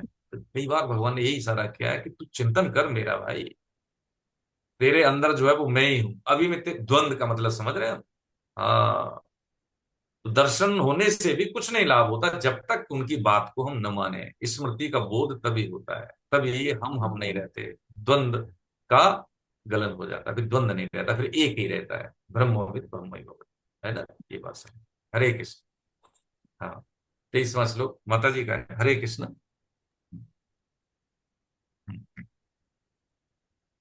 हरे कृष्ण। हरे कृष्ण किनका 23वां श्लोक? हाँ, गत भुवनेश्वर। संग जी। गत संगस्य मुक्तस्य ज्ञानावस्थित चेतसः यज्ञायाचरतः कर्म समग्रं प्रविलीयते। इस श्लोक के अंदर कहा गया है कि जिसकी आसक्ति सर्वथा मिट गई है, जो देहाभिमान और ममता आदि से मुक्त हो गया है, जिसकी बुद्धि स्वरूप के ज्ञान में स्थित है अर्थात परमात्मा के ज्ञान में स्थित है, ऐसे केवल यज्ञ के लिए कर्म करने वाले अर्थात भगवान विष्णु को प्रसन्न करने वाले कर्म करने वाले मनुष्य के संपूर्ण कर्म नष्ट हो जाते हैं। कैसे समझा सब बताइए। जी। जैसे इसमें ये लिखा है कि जैसे बालक शरीर धारण करता है, फिर वो युवावस्था और वृद्धावस्था को प्राप्त करता है, तो ये एक क्रिया है। लेकिन जब इस क्रिया के साथ संबंध स्थापित करके और कर्म किया जाए तो वह कर्म फलजनक अर्थात फलदायी कर्म की श्रेणी में आते हैं, और ऐसे कर्म करने से फिर बंधन होता है। जब मनुष्य निस्वार्थ भाव से दूसरों के हित के कार्य करता है अर्थात भगवान की खुशी के लिए कार्य करता है, जिसको यज्ञ कर्म कहा गया है इसमें, तो वही कर्म कर्म बंधन से छुड़ाने वाले होते हैं। बहुत बढ़िया। देखिए इसमें और हाँ बताइए। ऐसे कर्मों को ही कर्मयोग कहा गया है। बहुत बढ़िया। हरे हरे कृष्ण। देखिए इसमें बताया है ना, एक लाइन में समझ लेते हैं, बाकी तो आपने अच्छा बताया। इसमें भगवान ये बता रहे हैं कि जिसकी आसक्ति सर्वथा मिट गई, जो मुक्त हो गया, जिसकी बुद्धि स्वरूप के ज्ञान में स्थित है। इसको कैसे समझे? स्वरूप के ज्ञान में स्थित का मतलब क्या है? स्वरूप के ज्ञान से मतलब यह है कि जैसे प्रवर्त या निवृत्त ये मुख्य नहीं है। मुख्य क्या है इसमें? असंगता। हम जैसे भी समझा ना पीछे, मुख्य क्या है इसमें? असंगता, यानी कर्मों से क्या है? बंधन मुक्तता, यानी निष्कामता है ना। मुख्य बात तो यही है ना। अब निष्कामता जितनी असंगता होगी उतनी ही ऊर्जा होगी, पक्की बात है, उतना ही हल्कापन होगा। जैसे वजन है ना, कागज हल्का है, उड़ेगा। जैसे इसके ऊपर रख देंगे, वजन रख देंगे, तो वो नहीं उड़ेगा। हम इतने जगह से बंधे हुए हैं कि इसलिए हम बहुत भारी हैं। हमारे अंदर क्या है? बहुत जड़ता है। भारी का मतलब है जड़ता आ जाना, गतिशीलता नहीं है। जितने हम असंग होंगे उसी अनुपात में हम हल्के होंगे, स्वस्थ होंगे, मजबूत होंगे, आनंद में। ये बात समझ लें। ये गीता को हम गंभीर रूप में, जो निवृत्त परायण है, जो जिनको भक्ति भक्ति भक्ति समाज से अलग होके करनी, उसकी बात नहीं समझ रहे। जो सर्किल में रह के, संसार में रह के, घुस के कैसे कर, वो बात समझ रहे हैं। मूल बात ये होती है हमारी कि हम घर परिवार में बच्चों का जैसे परफॉर्मेंस से ज्यादा हम प्रभावित होते हैं। दूसरी से हम ज्यादा प्रभावित कब होते हैं? कि हमारे पास साधनों की कमी होती है, इसलिए प्रभावित होते हैं। हमारे लिए गीता कोई मतलब नहीं रखती क्योंकि हमारे पास साधन कम है, हमें धन कमाना है, या हमारी बहुत सारी चिंता है। ये मूल में हम समझ लें कि ये सब चीजें यदि हम साइड में रख के थोड़ा सा जीवन जीने की पद्धति को समझ लें, तो ये सारी चिंताओं को मिटाने का टूल हमारे हाथ में आ जाएगा। देखो समझे चीजों को। अभी जब हम बात करते हैं स्वामी जी के सत्संग, स्वामी जी की शिक्षाओं के आधार पे, भगवान के उपदेश के आधार पे, तो लोग हमें यही जवाब देते हैं, अगर आपको अपनी पड़ी है, हम कितने परेशान हैं। जब उसको लगता है कि परेशानी थोड़ी सी शिफ्ट हुई, परेशानी खत्म नहीं होती कभी, दुखालय है, इसमें तो सुख है ही नहीं, तो सुनने की पोजीशन में जब आता है तो कहता है कि हाँ सर, क्या आपने एक बार बोला था हमसे। फिर हम उसको ये नहीं कहते अब गीता पढ़े, हम ये कहते हैं कि जिंदगी में कभी भी तुमको मौका मिलेगा नहीं, क्योंकि जितने भी मौके मिले अभी तक गंवा दिए, और हमेशा हम किस में रहे? दुख में ही रहे। दुख को दूर करने की शक्ति भगवान ने हमें दी, समझ हमें दी, टूल हमें दिए, उनका हमने उपयोग कभी नहीं किया। हमारे पास मोबाइल ले लिया 2 लाख का 1.5 लाख का, लेकिन हमें कॉल आ रही है, कॉल जा रही है, बस इससे ज्यादा कभी हमने उसका उपयोग ही नहीं किया, तो काहे का लिए, क्यों लिया फिर, इतना पैसा बर्बाद किया, कीपैड ही ले लेते फिर तो। सिंपल सी बात है, क्या जरूरत है इसकी। यही बात समझने की है कि जब हमें सुख से सुखी, दुख से दुखी होना था, तो फिर क्या जरूरत है मनुष्य जीवन की। इसकी कुछ विलक्षणताएं हैं, इसके कुछ अपने टूल हैं, इसका अपना एक सॉफ्टवेयर है, उसका हमने कभी सदुपयोग नहीं किया। ऐसे हम मरकप जाते हैं, पैदा हुए, नौकरी की, गृहस्थी बनी, बाल बच्चे हुए, वृद्ध हुए, और फिर भैया क्या, ऐसे तो 2 पैर वाले, या ऐसे ही हो गए तो 4 पैर वाले भी यही कर रहे हैं। ऐसे केवल यज्ञ के लिए कर्म करने वाले मनुष्य के संपूर्ण का, यज्ञ का मतलब है कर्तव्य कर्म। कर्तव्य कर्म के लिए जब हम कर्म करते हैं, तो वो यज्ञ शब्द तभी लगता है जब निष्कामता होती है, नहीं तो शब्द ही नहीं लगे। यज्ञ क्या है? कर्तव्य कर्म। यज्ञ का मतलब द्रव्य यज्ञ नहीं है। सबसे बड़ा यज्ञ भगवान ने यही कहा है, कर्तव्य कर्म। संपूर्ण, उसके लिए कुछ शेष नहीं रहता। जो दूसरों के हित में कार्य करता है, वो संपूर्ण कार्य कर लेता है, करने के लिए कुछ नहीं रहता। भगवान क्या सृष्टि बना दी, भगवान ने क्या है सृष्टि में संसाधन बना दिए, भगवान ने क्या है हमें विवेक दे दिया। सनातन धर्म क्या है? हवा, पानी, धूप, ये सनातन है, इसको कोई नष्ट नहीं कर सकता, न कोई कर पाएगा, पक्की बात है। हम सोचे कि सनातन हम चला रहे हैं हमारी वजह से, न न, हम तो क्या कर रहे हैं, अपना व्यक्तिगत योगदान दे दें। हम क्या करें, हाँ, अपने बच्चों को हम परंपराएं दे दें, सुबह जल्दी जगना है, जीने की पद्धति बता दें, पढ़ने का क्या तरीका है, अध्ययन का मतलब क्या, इससे क्या हम करेंगे। हम डॉक्टर बना दें, हम ये फलाना फलाना अफसर बन गए, लेकिन क्या है, वो माता पिता से ढंग का व्यवहार नहीं करते। देखिए, आज एक वृद्धाश्रम में जाना है क्लास के बाद, पिछली बार हम गए थे, 1 साल हो गए मेरे ख्याल से, उसमें 100 लोग नहीं थे, अब 200 से ज्यादा हो गए। कौन है हम लोग ऐसे, कैसी संतान है? 200 से ज्यादा है लोग उसमें आज 1 साल के अंदर, लेकिन एक भी मुस्लिम नहीं है उसमें। रिटायर्ड लोग हैं, देख के रोना आता है, वो रो जाते हैं। उनके साथ क्या बात करें, वो ऐसे एकीकृत हो जाते हैं कि आप हमारे बीच आए। माता है, बड़े चीत्कार भाव से बेटा बोलते हैं, तो अंदर से हृदय जलता है। कैसी संतान है, कैसे समाज में रहते हैं हम लोग। भोग बुद्धि से हमने बहुत सारा, हमने चलो करोड़ों का पैकेज ले लिया, मेरे उन प्रबुद्ध बच्चों से, युवाओं से है, कितनी जिंदगियों को छूते हैं हम लोग। ये सब बेईमानी लगता है गीता उनके आगे, ये यज्ञ, ये हम अपनी परंपराओं को नहीं जानते, बच्चों को भी नहीं जना पाते। और किस लिए आए थे वो चले गए, कितना बड़ा लैप्स जिंदगी में हो गई। जिंदगी में इससे बड़ी कोई भूल नहीं है कि हम अपने आप को नहीं जानते। कितनी ही मोटी मोटी बातें कर लें, कितना ही हम सत्संग अटेंड कर लें, हर संत, हर महापुरुष जो शरीर में है और या नहीं भी हैं, उनके जो विचार आज वही चिल्ला चिल्ला के बोलते हैं कि भैया जग जाओ, जग जाओ, अभी हम सोए हुए हैं। मेरे को क्या फर्क पड़ता है क्या हो रहा है। हमारी परंपराओं को नष्ट करना, हमारी जो धर्म के जो मूल आधार हैं उनको अपमानित करना, हमें कोई फर्क नहीं पड़ता। इसलिए हमारे माँ बाप को हम अपमानित कर देते हैं, इसलिए हमें कोई फर्क नहीं पड़ता, क्योंकि हमारी प्रायोरिटी बदलेगी ना। मेरे बच्चे, हाँ हाँ, तेरे बच्चे, तू भी वहीं आएगा, है ना, तू कहाँ जाएगा। ये पहला है कि जो मेरा है वो मेरा क्या है, दिया हुआ है, मेरा नहीं है। जो मुझे नौकरी मिली है, आज मैं जिस पायदान पे हूं, माता पिता गुरुजनों के आशीर्वाद से और जिनकी परवरिश होनी है उनके कारण मेरे पास है। मेरा तो भाई कुछ भी नहीं है, पक्की बात, हमारे पास हमारा कुछ नहीं है। तो भगवान ने क्या दिया? सृष्टि दी, सृष्टि की संभावनाएं दी, संसाधन दिए, संसाधन का सदुपयोग करने के लिए शास्त्र दिए, शास्त्र को समझने के लिए संत दिए, महापुरुष दिए, गुरुजन दिए। ये भाई क्या है हमारा। कितना भी प्रबुद्ध लोग होगा, कभी नहीं कहेगा कि मैं फलाने विषय का प्रोफेसर हूं, नहीं, मैं इस विषय का विद्यार्थी हूं, मैं गीता का विद्यार्थी हूं। कोई नहीं, हम आचार्य कहते हैं, वो हमारे लिए आचार्य है, लेकिन कोई भी आचार्य नहीं कहेगा कि मैं आचार्य, कभी नहीं कहेगा। पैर भी नहीं छूने देते। जैसे लोग हैं हमारे गीता परिचय अभियान में भी है, अभी जिनके नाम गिनाए ऐसे हैं।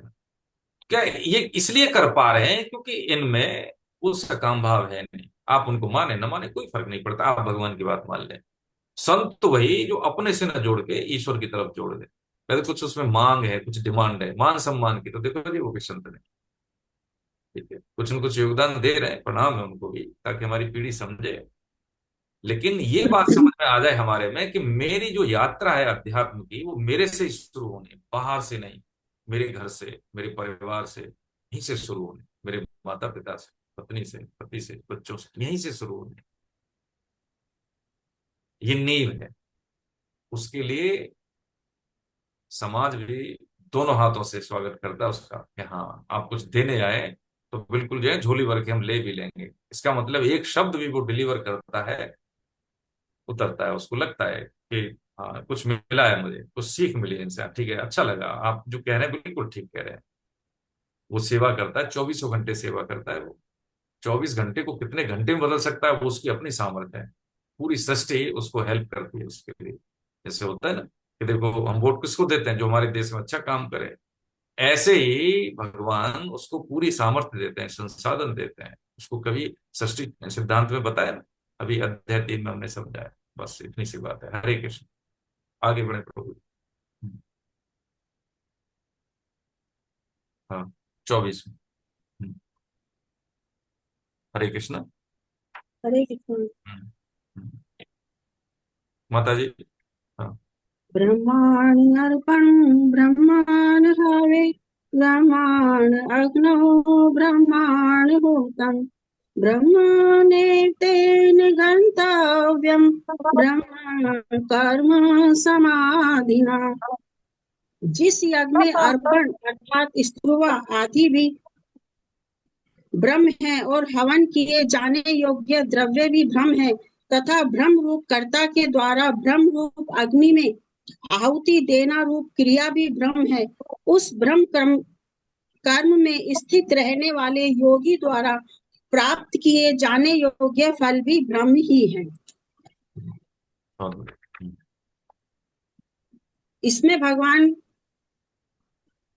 यज्ञ के रूप में बता रहे हैं, क्योंकि पूरी जो सृष्टि है ये यज्ञ में ही है, और सृष्टि का सृजन भी यज्ञ से ही हुआ है, और यज्ञ का मूल कर्तव्य है, कर्म है।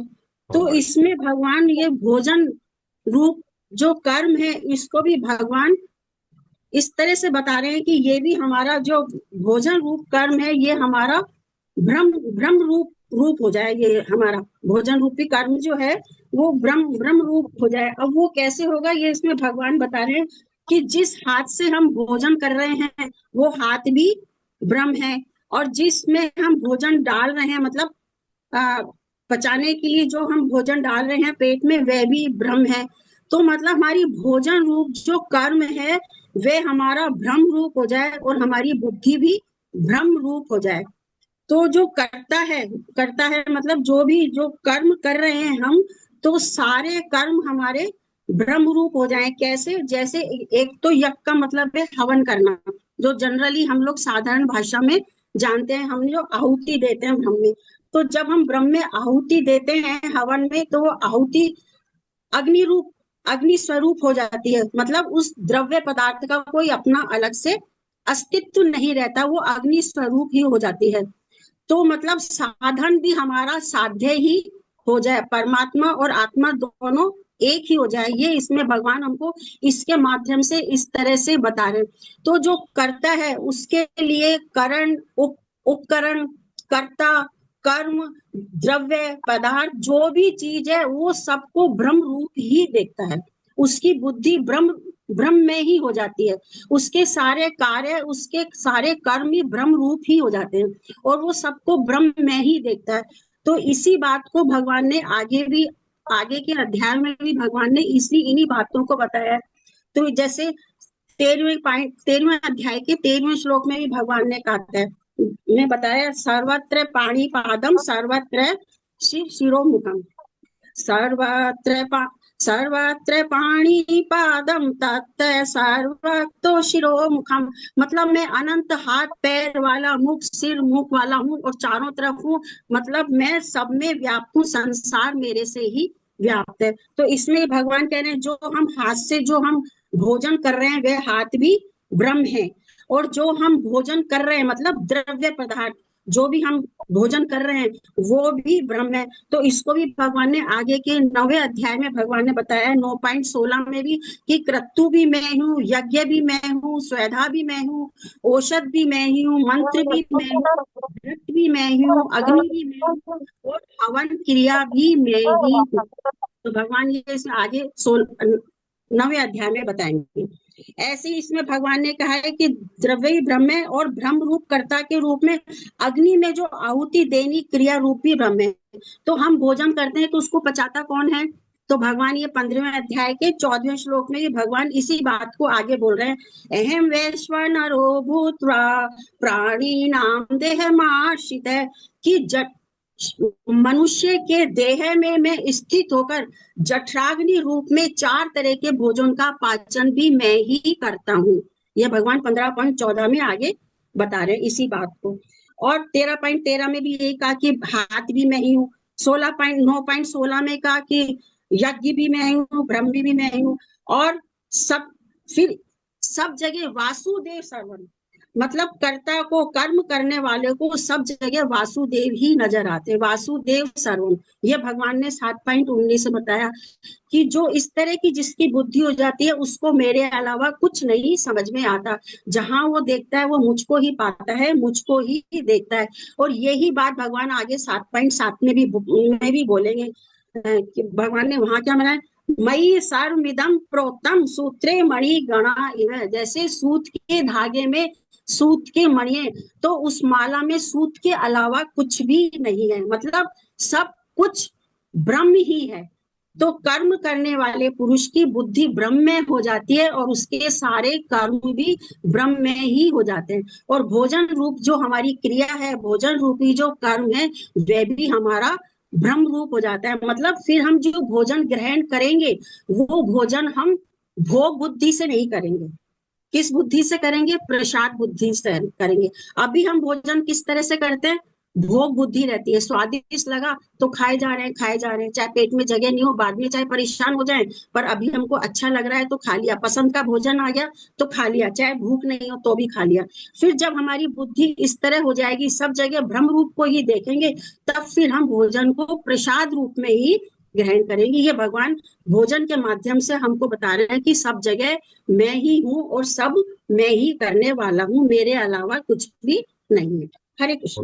हरे कृष्ण। देखिए बहुत सुंदर व्याख्या सुनी, बहुत सुंदर, बहुत सुंदर। प्रणाम माता जी आपको। देखिए इसको इस अध्याय में 24वें श्लोक से 30वें श्लोक तक विभिन्न यज्ञों का वर्णन। मूल में ये भगवान ने बताया 24वां श्लोक, इसलिए इसको भोजन मंत्र कहते हैं। और वैष्णव जब जब खाना खाते हैं, थाली सामने होती है, तो यही ऐसे प्रणाम करते हैं और बोलते हैं। हम सबको याद होना चाहिए।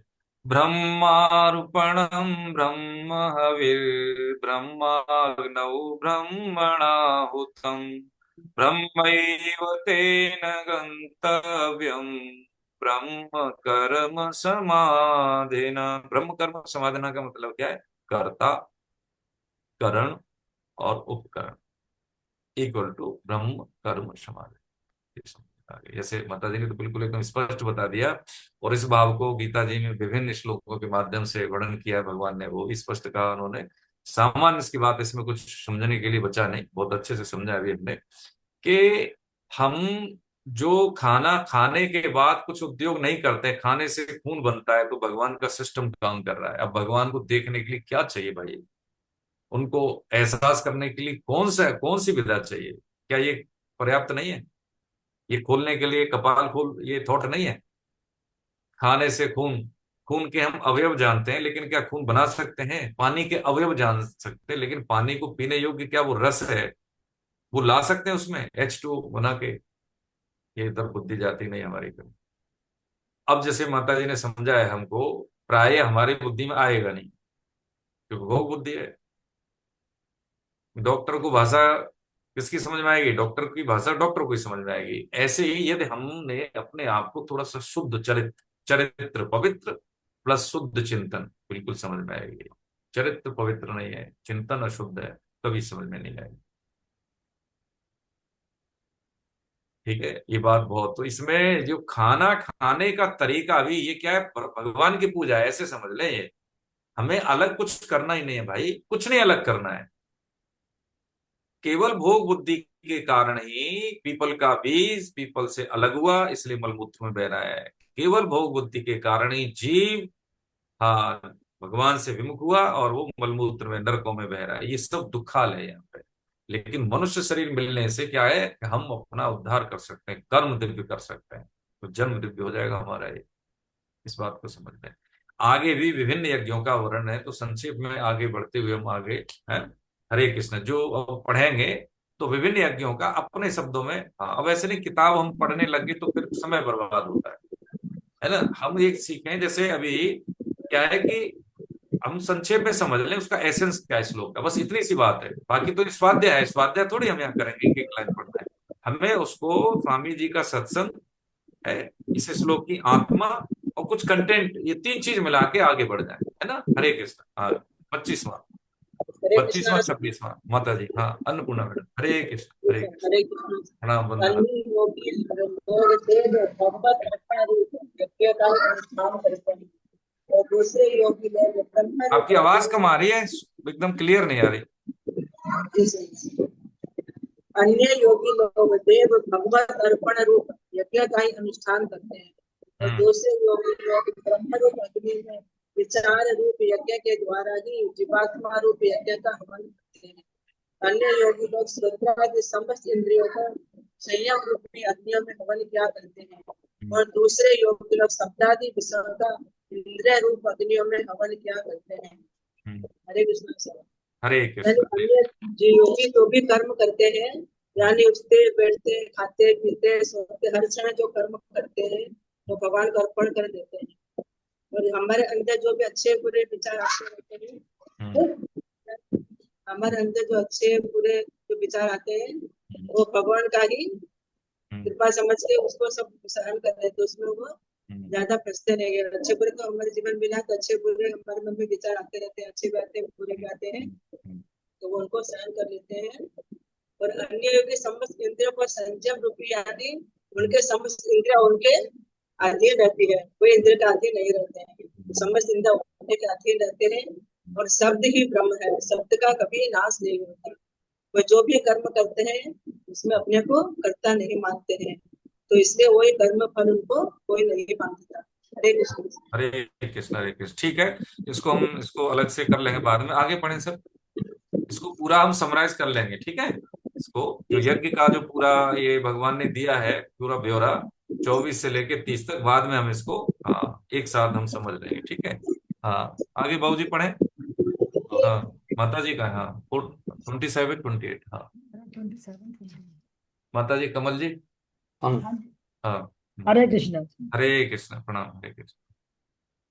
सर्वाणि इंद्रिय कर्माणि प्राण कर्माणि चापरे आत्म संयम योगाग्नो योवती ज्ञान दीपिते द्रव्य यज्ञास्तुपयो यज्ञ योग यज्ञास्तुथा परे स्वाध्याय ज्ञान यज्ञाश्चित्यास शीतव्रता। अन्य योगी लोग संपूर्ण इंद्रियों की क्रियाओं को और प्राणों की क्रियाओं को ज्ञान से प्रकाशित आत्म संयम योग रूप अग्नि में हवन किया करते हैं।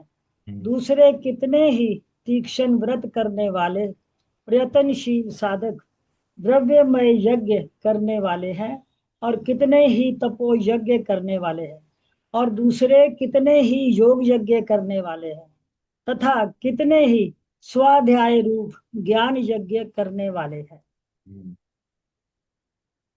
इन श्लोकों में भगवान श्री कृष्ण योग की विभिन्न क्रियाओं को स्पष्ट करते हैं। समाधि योग 10 इंद्रियों मन बुद्धि प्राण को रोककर निर्विकार होकर आत्म संयम द्वारा अपने स्वरूप में लीन हो जाने का नाम समाधि योग है। जैसे निद्रावस्था में सुनना देखना सूंघना चखना छूना आदि क्रियाएं नहीं होती, इसी तरह जागृत अवस्था में सुनना देखना सूंघना चखना छूना आदि क्रियाएं ना हो और ध्यान में केवल और केवल प्रभु चिंतन होने का नाम समाधि है। इस अवस्था में मैं और प्रभु दो नहीं रहते, एक ही हो जाते हैं। द्रव्यमय यज्ञ, इसमें पदार्थों द्वारा क्रियाओं की प्रधानता है, जैसे मंदिर, धर्मशाला, मंदिर बनवाना, लंगर लगवाना इत्यादि।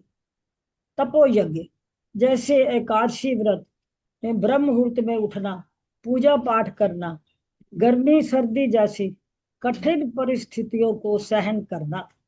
योग यज्ञ, आदर निरादर, लाभ हानि, सुख दुख में सम रहना, राग द्वेष का ना होना।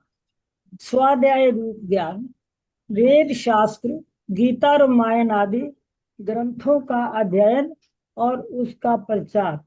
सबसे बड़ी समाधि हरि सिमरन में मन को लगाना, सहस्त्रार में मन को लगाना, आज्ञा चक्कर में मन को लगाना। मन को किसी चक्कर में लगाना समाधि नहीं, मन को हरि चरणों में लगाना सबसे बड़ी समाधि है। हरे कृष्ण। हरे कृष्ण। देखिए माता जी ने जो ध्यान योग का प्रकरण भगवान ने बताया यहाँ पे, अब हमने ये बात समझ लें, जैसे अब 24वें श्लोक में हमने समझ लिया कि जो भी छोटे से छोटा कार्य है, क्या कि 24 में क्या समझा कि खाना हम खाते हैं, यदि उसको विधि विधान से हम खाते हैं तो वो भी यज्ञ कर्म है। पहली बात, खाना कैसा होना चाहिए, खाने का तरीका क्या है, ठीक है। आहार हमारा शुद्ध, इसमें आहार बता दिया, आहार हमारा शुद्ध होना, उसके तौर तरीके, है ना, और शुद्ध आय का सेवन, तब ये चीजें घटती हैं। मूल में क्या है, मूल में ये है कि कोई भी यज्ञ हो, मूल में क्या है, आत्म संयम की बात की, यानी जो अष्टांग योग है उसके मूल में क्या है, यम, नियम, आसन, प्राणायाम, प्रत्याहार, धारणा, ध्यान, समाधि। तो समाधि ऊपर की चीज है, पहले क्या है, यम। संयम एक युद्ध है जो अपने ही विरुद्ध है। देखिए हम ये समझ लें कि संयम क्या है, संयम क्या है, इंद्रियों को विषयों से हटाकर लक्ष्य में लगा देना, इसी को प्रत्याहार की संज्ञा दी गई है ना। सत्य, अहिंसा, अस्तेय, परगय, ब्रह्मचर्य, ये क्या है, यम है। ये पहला यम सत्य, पहले जीवन में सत्य आ गया तो चीजें हमारी बहुत सारी हट गई, अनवांटेड चीजें हट गई, होता ना। हाँ, जैसे फिटकरी डाल दी पानी में तो जितने भी अवसाद हैं, अशुद्धियां एकदम से नीचे बैठ जाती हैं। सत्य जीवन में आ गया, व्यवहार में आ गया तो अशुद्धियां एकदम से हट गई, तलछट हो जाएगा अंतःकरण का। शुरू में हो सकता है कठिनाई हो, तो इस बात को हम समझ लें। हम लंबी लंबी बात क्या, देखिए जो यज्ञ बताएं और माता जी ने बता भी दिया, थोड़ा सा मैं इसको समय लूंगा, 1 मिनट में समझ लेते हैं। ब्रह्म यज्ञ, कर्ता करण उपकरण, जैसे हमने 24वें में समझा, वो ब्रह्म यज्ञ है। शब्दावली समझ लें, ब्रह्म यज्ञ का है, कर्ता यानी करने वाला, करण यानी इंद्रियां, इंद्रियां अलग है, हम अलग है, करता है, और उपकरण जैसे पेन, ठीक है, पेन से हमने क्या लिखा, पेन से लिखने वाला लेखक, मैं लिख रहा हूं, पेन से लिख रहा हूं, और उसके द्वारा जो कार्य हो रहा है वो प्रोडक्शन है, वो क्रिया होगी। ऐसे ही कर्ता कौन है, हम। शरीर का क्या है, इंद्रियां क्या है, करण, उपयोग करने वाले, ठीक, और वस्तुएं क्या है संसार की, वो क्या है, उपकरण। ये सब क्या है, ये ब्रह्म यज्ञ है, इसका हम सदुपयोग कर रहे हैं। दूसरी क्या है, भगवत दर्पण रूप यज्ञ, यानी क्रिया पदार्थ भगवान का, भगवान के लिए मान लें, ये भगवत अर्पण है, ये यज्ञ है, ये ऐसा भाव रखना। अभिन्नता पूर्वक, जैसे भी हमने समझा, सर्वम खलविदम ब्रह्म, ये क्या है कि असत से सर्वथा विमुख होकर परमात्मा में ही, हाँ, ये सब ईश्वर का ही रूप है, असत से कोई संबंध नहीं। संयम हमने समझ लिया कि जो एकांत में जो हमारा व्यवहार होता है उचित है तो हम संयमित हैं, ये पहचान है, इसकी कसौटी। आगे है विषय का यज्ञ, विषय का विषय रूप यज्ञ है कि व्यवहार काल में इंद्रियों का विषयों से संयोग होने पर भी, विषय रूप यज्ञ का है कि हमारा संयोग हो रहा है विषयों से, लेकिन फिर भी हमारा जो है उनसे राग द्वेष न हो, ये है विषय रूप यज्ञ। जैसे हमने 3.20 में समझा था महाराज जनक का उदाहरण, है ना।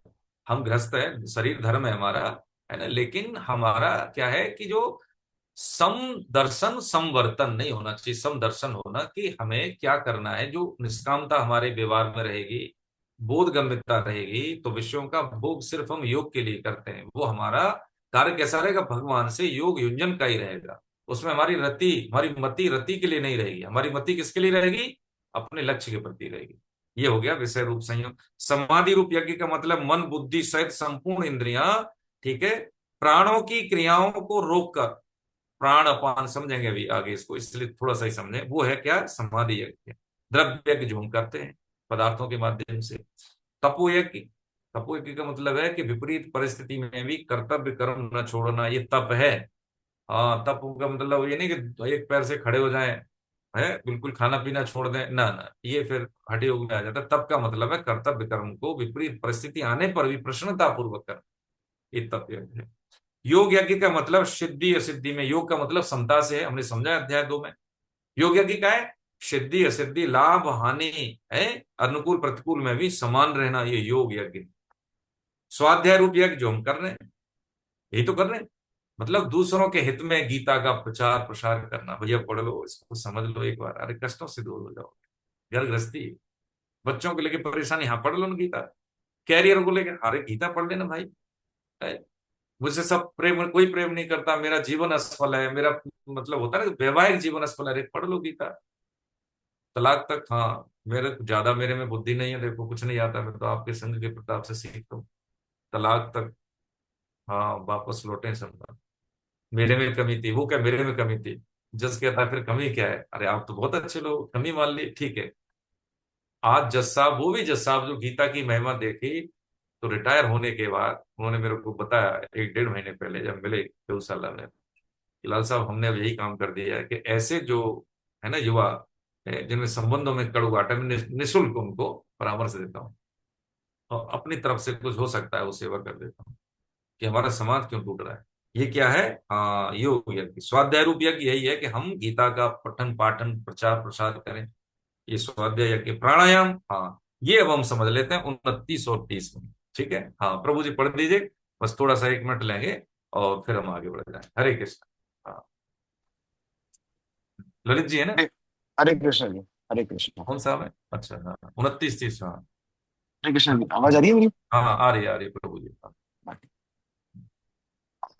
अपने युवती प्राण प्राणो व्यापान तथा परे हम्म प्राण पान गति रुद्ध प्राणायाम परायणाम हम्म आपरिनियतहारम प्राणम प्रोण प्रणेषु युवती सर्वे ज्ञप्यते यज्ञ विधो यज्ञ शिपित कलमाशः। दूसरे कितने ही प्राणायाम के परायण हुए हम्म योगी लोग हम्म आपन में प्राण का पूरक करके प्राण और आपन की गति रोक कर कुंभ करके हम्म फिर प्राणों में आपन का हवन रेचक करके करते हैं तथा अन्य कितने ही नियमित आहार करने वाले प्राणों में हवन किया करते हैं। ये सभी साधक यज्ञों द्वारा पापों का नाश करने वाले और यज्ञों को जानने वाले हैं। इस श्लोक में श्री कृष्ण जी हमें प्राणायाम के बारे में बताते हैं। प्राणायाम को जानने से पहले हमें ये जानना है कि प्राण 10 प्रकार के हैं, जिसमें से 5 मुख्य प्राण होते हैं, जो कि हृदय में है, गुदा में है, नाभि में है, कंठ में है और शरीर में है।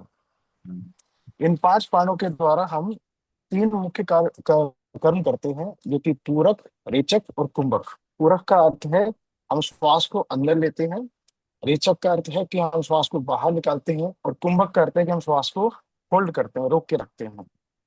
जब हम श्वास को अंदर लेते हैं तो हमें ये ज्ञात होता है कि प्राण अंदर आ रही है शरीर के, और जब हम एक्सेल करते हैं, जब हम श्वास को बाहर निकालते हैं, तो हम ये देखते हैं कि हाँ, अब हमने हमारे अंदर जो भी गलत चीजें को मन में रखा हुआ है उनको हम बाहर निकालते हैं।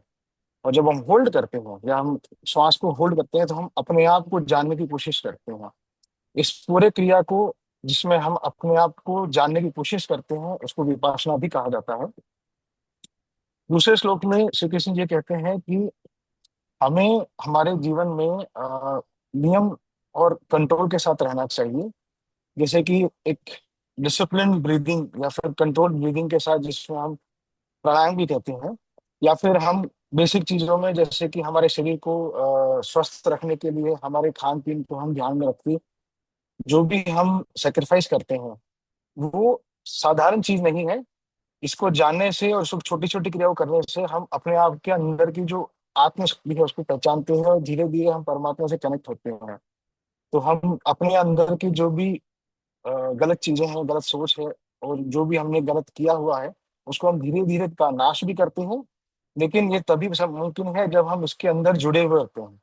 इसको एक क्रिया समझ के ना करें, बल्कि इसको एक यज्ञ करके करें, जिसमें हम हमारी पूरी मन इच्छा सोच के और हर समय हम ये सब करें कि हम अवेयर हैं कि हम क्या कर रहे हैं। श्वास अंदर आ रही है तो हमें पता चल रहा है कि हाँ, हम श्वास हम अंदर ले रहे हैं, और हम जब बाहर निकालते हैं तो हम सोचते हैं कि हाँ, हमने कुछ गलत किया, हम उसको बाहर निकाल रहे हैं।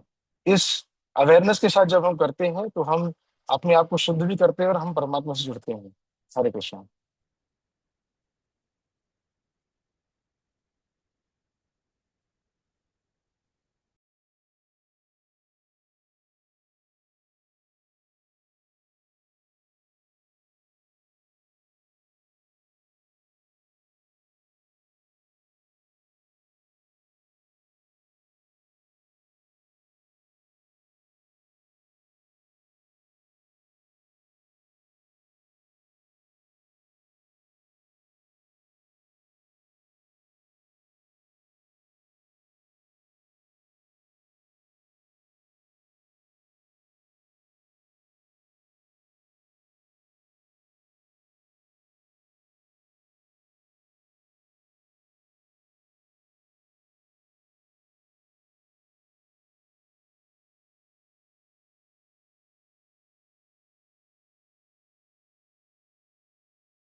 हाँ जी, सर का थोड़ा कनेक्शन चला गया, दोबारा कर रहे हैं।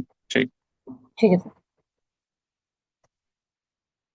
सर अभी आपका आवाज आ रही है। अभी हमने समझा। अब यहाँ पे देखिए, ये जो हमारा जो 29 और 30वां श्लोक है ना, दैनिक जीवन से जुड़ा हुआ है, हमारी व्यवहारिकताओं से जुड़ा हुआ है। इसको समझ लेते हैं हम। ये श्वास प्रक्रिया है क्या? 5 प्राण हमने समझे, अभी बताया सर ने, है ना, कि कौन कौन से 5? उदान, कंठ में उदान प्राण, समान नाभि में, और अपान यानी नीचे मूलाधार में, और व्यान यानी पूरे शरीर में। ठीक है, जो हमारा सूक्ष्म और कारण शरीर है, उदान वायु के माध्यम से ही ट्रांसफर होता है। ठीक है, सामान्य सी जानकारी। अब इसमें क्या बताया? प्राण अपान की बात। अपान का मतलब है श्वास को अंदर ले जाना, इनटेक करना। ठीक है, इनहेल। और प्राण का मतलब क्या है? बाहर ले जाना। तो प्राण अपान का जो योग है, जो श्वास लेने का तरीका है, यदि हम विधि विधान से श्वास भी लेते हैं तो ये भी प्राण का अपान में, अपान का प्राण में हवन करना है। ये स्थितियां हमें कैसे समझ में आती है? जैसे मान लीजिए हम ऐसे समझ लें कि जैसे श्वास लेना क्या है, हमारी नाड़ी तंत्र, 2 नाड़ियां मुख्यतः इड़ा और पिंगला, बीच में से जो शक्ति केंद्रों को, चक्रों को भेदते हुए सुषुम्ना नाड़ी हमारी एक्टिव होती है। प्राणायाम को ठीक करने से पहले हमें नाड़ी शोधन प्राणायाम करना होता है। नाड़ी शोधन का मतलब नाड़ियां हमारी अवरुद्ध हैं। देखिए, काम की बात समझ रहे हैं? अवरुद्ध कैसे? किसी ने हमें हमारे व्यवहार के अनुकूल बात नहीं की, एक्ट नहीं किया, तो हमें क्या है, क्रोध आया, लेकिन हमने उसको व्यक्त नहीं किया, तो ग्रंथि बन गई अंदर, हमारी नाड़ियां अशुद्ध हो जाती हैं। नाड़ियों को शुद्ध करने के लिए मतलब क्या है? प्राणों का प्रवाह निर्बाध रूप से चल सके, इसलिए हम नाड़ी शोधन प्राणायाम करते हैं। नाड़ी शोधन प्राणायाम करने से पहले हमारा क्या है? यम और नियम। उसके बाद आता है आसन, चौथे पे आता है प्राणायाम। देखिए, हम विज्ञान समझ रहे हैं। अभी हम क्या है, पार्कों में जाके, घर में भी जाके कुछ भी हम कर लेते हैं, आसन कर लेते हैं, तो वो फिजिकल एक्टिविटी है, वो आसन नहीं है। आसन से पहले हम यम को साधे, नियम को साधे, उसके बाद आसन, चौथे पे आता है प्राणायाम। हम समझे इस चीज को? नाड़ी शोधन का मतलब है कि नाड़ियां जो है, जिसमें, नाड़ी का मतलब नस नहीं है, नाड़ी का मतलब है जिसमें प्राणों का प्रवाह होता है। यदि हम आसन पद्धति में, ये आसन सिद्ध कब होता है? आसन सिद्ध तब होता है जब हम 3 घंटे जितासन हो जाता है, तो ये हमारा आज्ञा चक्र अपने आप खुल जाता है। ठीक है, अब यहाँ पे बात समझने की ये है, क्या समझने की है, कि कर्मयोग और ये ध्यान योग, भगवान बता रहे हैं ये ध्यान योग का विषय है। तो ये बड़ी कठिन विषय आ जाती है इसमें। ये क्या है? करण सापेक्ष है। अपने करण यानी इंद्रियों के सहायता से उद्देश्य प्राप्ति का तरीका है ध्यान योग। ये कष्टकारक है। इससे साधक को यदि कोई प्रशिक्षक उचित न मिले तो इससे क्या हो जाता है, वो उसकी मति खराब हो जाती है, यानी कह सकते हैं विक्षिप्त हो जाता है। तो छोटी छोटी सी चीजें हम टुकड़ों में सीख लेते हैं, विधि विधान से नहीं सीखते, कहीं पे भी सीख लिए कहीं पे नहीं। अध कचरा ज्ञान नुकसानदेह है।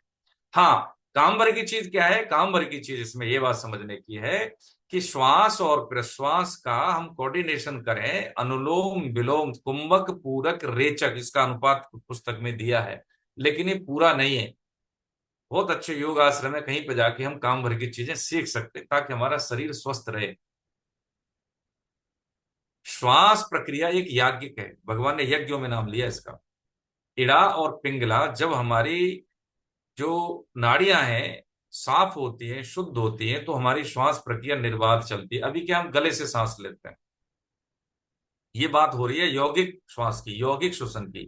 पेट, सीना और कंठ इक्वल टू यौगिक श्वसन। यौगिक श्वसन क्या है कि हमारा पूरा, हमारी जो श्वास है टॉप से लेके टो तक और टो से लेके टॉप तक आए, पूरे अंग ऑर्गन स्वस्थ रहते हैं, हमारे शरीर में प्राणों का प्रवाह निर्बाध रूप से गतिशील रहता है, और अंगों की जो क्षमता है वो दिनों दिन यानी बढ़ती रहती है। और हमारे जो श्वास ही हमारा धन है, समय हमारा धन नहीं है। आयु क्या है? श्वास। 24 घंटे में 3 घंटे आयु बढ़ती थी देवरा बाबा की। किससे? श्वास पद्धति से। यानी अभी से हमने आपको जैसे थोड़ा सा, अभी क्या है, जैसे क्रोध में आ गए, गुस्सा में आ गए, या जैसे उद्विग्नता में आ गए, कि क्रोध नहीं लेकिन हमें जलन हो गई अंदर से, तो श्वास प्रक्रिया बढ़ गई हमारी, हमें दिख नहीं रहा, हमारे ऑर्गन इफेक्ट हो रहे हैं उससे। ये हाइपरटेंशन क्या है? यही तो है। शुगर क्या है? यही तो है। काम ज्यादा है, उसको मैनेज नहीं कर पा रहे हैं, स्ट्रेस, यही तो है। बीपी क्या है? यही तो है। यानी कोई ऐसा थॉट आया और उसने हमारे इंटरनल सिस्टम को प्रभावित कर दिया, यानी विचार को आकार मिल गया। कैसे? कि हमारा चिंतन शुद्ध नहीं है। जब चिंतन शुद्ध होता तो हम वही क्या करते थे, चेक पॉइंट लग गया, जैसे हम लगा लेते हैं ना, कि वो लगा लेते हैं कटआउट, लाइट आई ज्यादा या कम हो तो फिर वो फ्यूज उड़ जाता है। लेकिन घर के क्या होते हैं, सारे एलिमेंट जो होते हैं, होम अप्लायंस हमारे सुरक्षित होते हैं। बस ये जो सॉफ्टवेयर है ये हमारा बस यही काम करता है। कोई हमें व्यवहार बाहर से कर रहा है तो हमारी अंदर की वृत्ति और बाहर का व्यक्ति ये हमें नष्ट कर देते हैं। और सबसे ज्यादा खतरनाक क्या है? अंदर की वृत्ति, हमारी वृत्ति। व्यक्ति से ज्यादा वृत्ति खतरनाक है। इसलिए गीता का साधक जीतेगा या सीखेगा, हारेगा नहीं, और कभी नहीं, मरते दम तक नहीं। ये लगता है कि हम भौतिक बात से उसकी समझ ले, समृद्धि है क्या है, तो वो बात अलग है, लेकिन उसको कोई फर्क नहीं पड़ता। उसकी समृद्धता है, उसका ऐश्वर्य क्या है, हम जान ही नहीं सकते। हम भौतिक वस्तु, कितने मकान है, इतना बड़ा घर है, कितना, उसकी संपदा हम आकलित नहीं कर सकते। आकलित कर सकते हैं? नहीं कर सकते। बूंद समुद्र में मिल गई, उसकी मतलब विशालता का कोई आकलन है? अलग है तो है। हम अलग हैं, इसलिए हम ये सब, इतना धन है, इतना ऐश्वर्य है, ये आगे गीता में बड़े पैसे वाले हैं। अरे भैया, सब एक पल शरीर से ये निकली श्वास, यानी किसको कहें जीवात्मा निकली, तो इसका कोई धर्म नहीं है, बस जड़ है ये। न इसके साथ कुछ नहीं जाने वाला, न ऐश्वर्य जाने वाला, न नाम बड़ाई, कुछ नहीं। इसलिए वेद व्यास जी महाराज ने शुरू में कहा, बहुत बढ़िया बात कही, दुर्लभो मानसो देव प्राणी नाम क्षण भंगुर तस्मिन् प्राप्ते तु कर्तव्यम सर्वथैवात्म साधनम। भैया हाँ, ये बड़ा दुर्लभ शरीर है, समझ लो। कोई क्या कर रहा है हमें कोई लेना देना नहीं भैया। मैंने इतना किया, मेरा वो, मेरे साथ ऐसा, ये कोई मतलब नहीं, ठीक है, हमें नहीं करना है।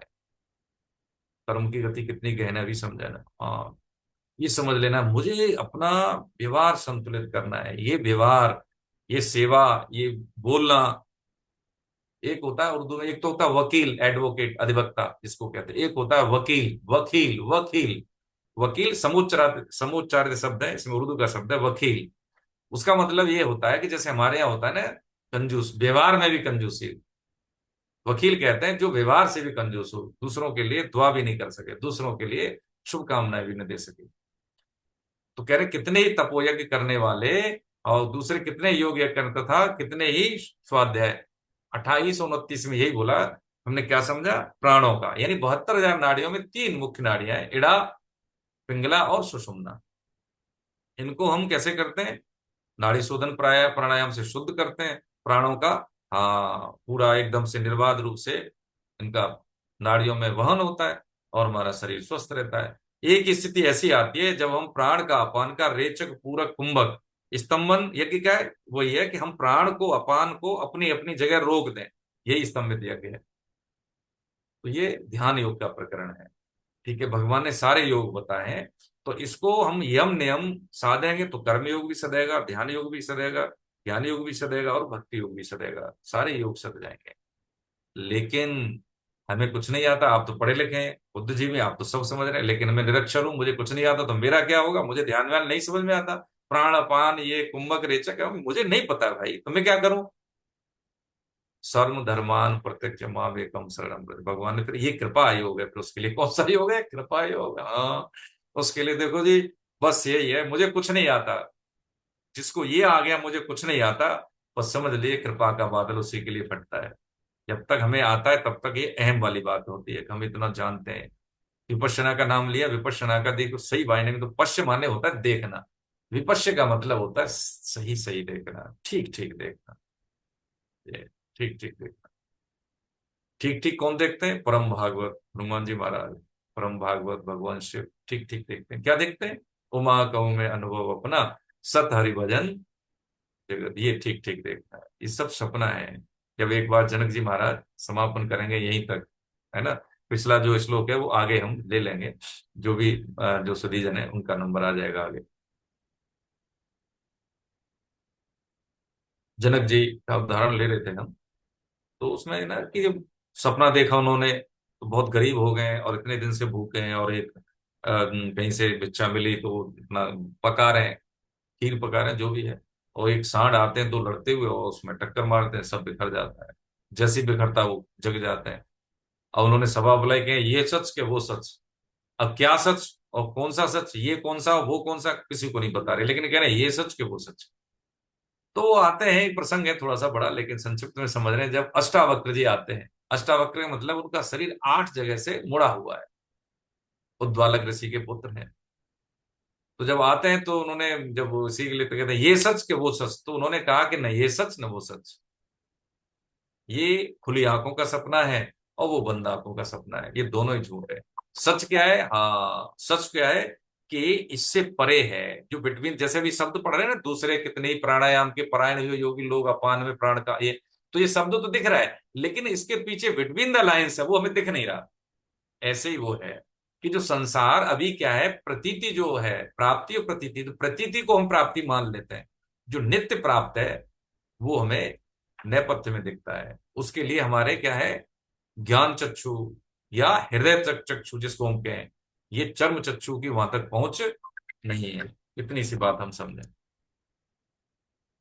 आज ये जो काम की चीजें हमने क्या उठाई यहां से, कि ये जो सामर्थ्य है ना, इसके लिए ये साधक को समय भी लगता है। मैं देखो चीजें हम समझ रहे हैं, अच्छी बात है, आना चाहिए कि अष्टांग योग के सिद्धांत के अनुसार यदि हम करते हैं, लेकिन इसमें एक बात और है, फिसलन ज्यादा है। ये इंद्रिय सापेक्ष है, करण सापेक्ष है, करण निरपेक्ष नहीं। दोनों से ही असंग होते हैं, लेकिन इसमें समय और शक्ति ज्यादा लगते हैं। हो सकता है एक जीवन भी कम पड़ जाए, एक बात। दूसरी बात, हम जिसकी बात कर रहे हैं उसमें शक्ति भी कम लगता है, समय भी कम लगता है, और सुनिश्चितता होती है। उनसे में कर्मयोग की बात जो हम समझ रहे हैं, भगवान ने सारी चीजें बता दी हैं, हमारे लिए कौन सी उपयुक्त है ये हमको समझना है। ठीक है, आज हमने मर्यादाओं के बारे में सीखा कि मर्यादाएं जो है, हमारा कर्तव्य कर्म क्या है कि अपनी पीढ़ी को पोषण देना, ग्रंथों का अध्ययन करना। ग्रंथ कितने बहुत हैं, हमें क्या करना है, दवाई बहुत है, किसमें? मेडिकल स्टोर में। मेरे लिए कौन सी जरूरी है वो मुझे लेना है। गीता पढ़ लें फूड सप्लीमेंट की तरह, जैसे गीता हम पढ़ लेते हैं तो एक ग्रंथ और पढ़ लें, भागवतम। पुराने साधक तो पढ़ भी रहे हैं, लेकिन बिना गीता के भागवतम समझ में आएगी नहीं। गीता हमें जीवट देती है प्रवर्त मार्ग में, ठीक है। भागवतम हमें क्या देती है? प्रवर्त मार्ग में निवृत्ति का हमें क्या देती है? सहारा दे देती है। उसमें रस है, इसमें थोड़ी सी गंभीरता है। चीजें क्या है, प्रश्न उत्तर के माध्यम से हम चीजों को समझते हैं, ये बहुत जरूरी है ना। सैटरडे संडे अगले जो वीक है उसमें क्या है कि बाल सेमिनार यानी बाल संस्कारशाला होगी, तो उसमें हम सेवा नहीं दे पाएंगे, ठीक है। तो इस बार की माफी, नेक्स्ट में हम मिलेंगे। 4 अध्याय इसको हम खत्म कर लेंगे अगली बार, क्योंकि ये चीजें हम अपने दैनिक लाइफ से यानी डे टू डे लाइफ से जोड़ के हम गीता को समझ रहे हैं, ठीक है। हाँ, बाकी आप गुनी जने बहुत वरिष्ठ साधक हैं, आदरणीय मोटा मैडम, सुशील साहब, है ना, कैलाश साहब, है ना। तो इनको हम क्या समझाएं, इनके तो संघ के प्रताप से हम सीखते हैं। माता जी शशि जी देखिए, इनकी व्याख्या हम समझते हैं तो कैसे है। तो इनके संघ के प्रताप से हमारा जो जो जो ये है ना गीता पाठ, ये बहुत रुचिकर है ना। हाँ, तो आज हम यही विराम लेते हैं प्रभु जी, इसको हम पढ़ लें, अच्छे से पढ़ें, और आगे का जैसे हमारा श्लोक होता है उसको भाव में हम तैयार करें। किसमें? भाव में, कि मैं क्या समझाऊं। ठीक है, कई सुधीजनों ने ऐसा ही बताया हमको, है ना। तो ये ज्यादा रहेगा। इससे क्या होगा कि हमारा जो चीजें आचरण में आएंगी, जब हम किसी चीज को बताने के या समझाने के उसमें जो रोल में होते हैं, तो वो चीज पहले हम समझते हैं अच्छे से, नहीं समझ में आएगी तो उसके लिए हम एक्टिविटी करते हैं, तो हम दूसरों को अच्छे से समझा पाते हैं, है ना। तो बहुत अच्छा असरकारी ये सिद्धांत है। ठीक है, हरे कृष्ण हरे कृष्ण। ठीक है, इसमें कोई किसी का ये मान लीजिए कुछ है, शंका है, कुछ छूटा है हमसे, कोई टिप्पणी है तो बताएं। ठीक है, हरे कृष्ण हरे कृष्ण, प्रणाम मैडम सर सब। हरे हरे कृष्ण। सर सांगोपांग वर्ड का क्या मतलब है? सांगो काम पंग का मतलब है संपूर्ण, ऊपर से नीचे तक।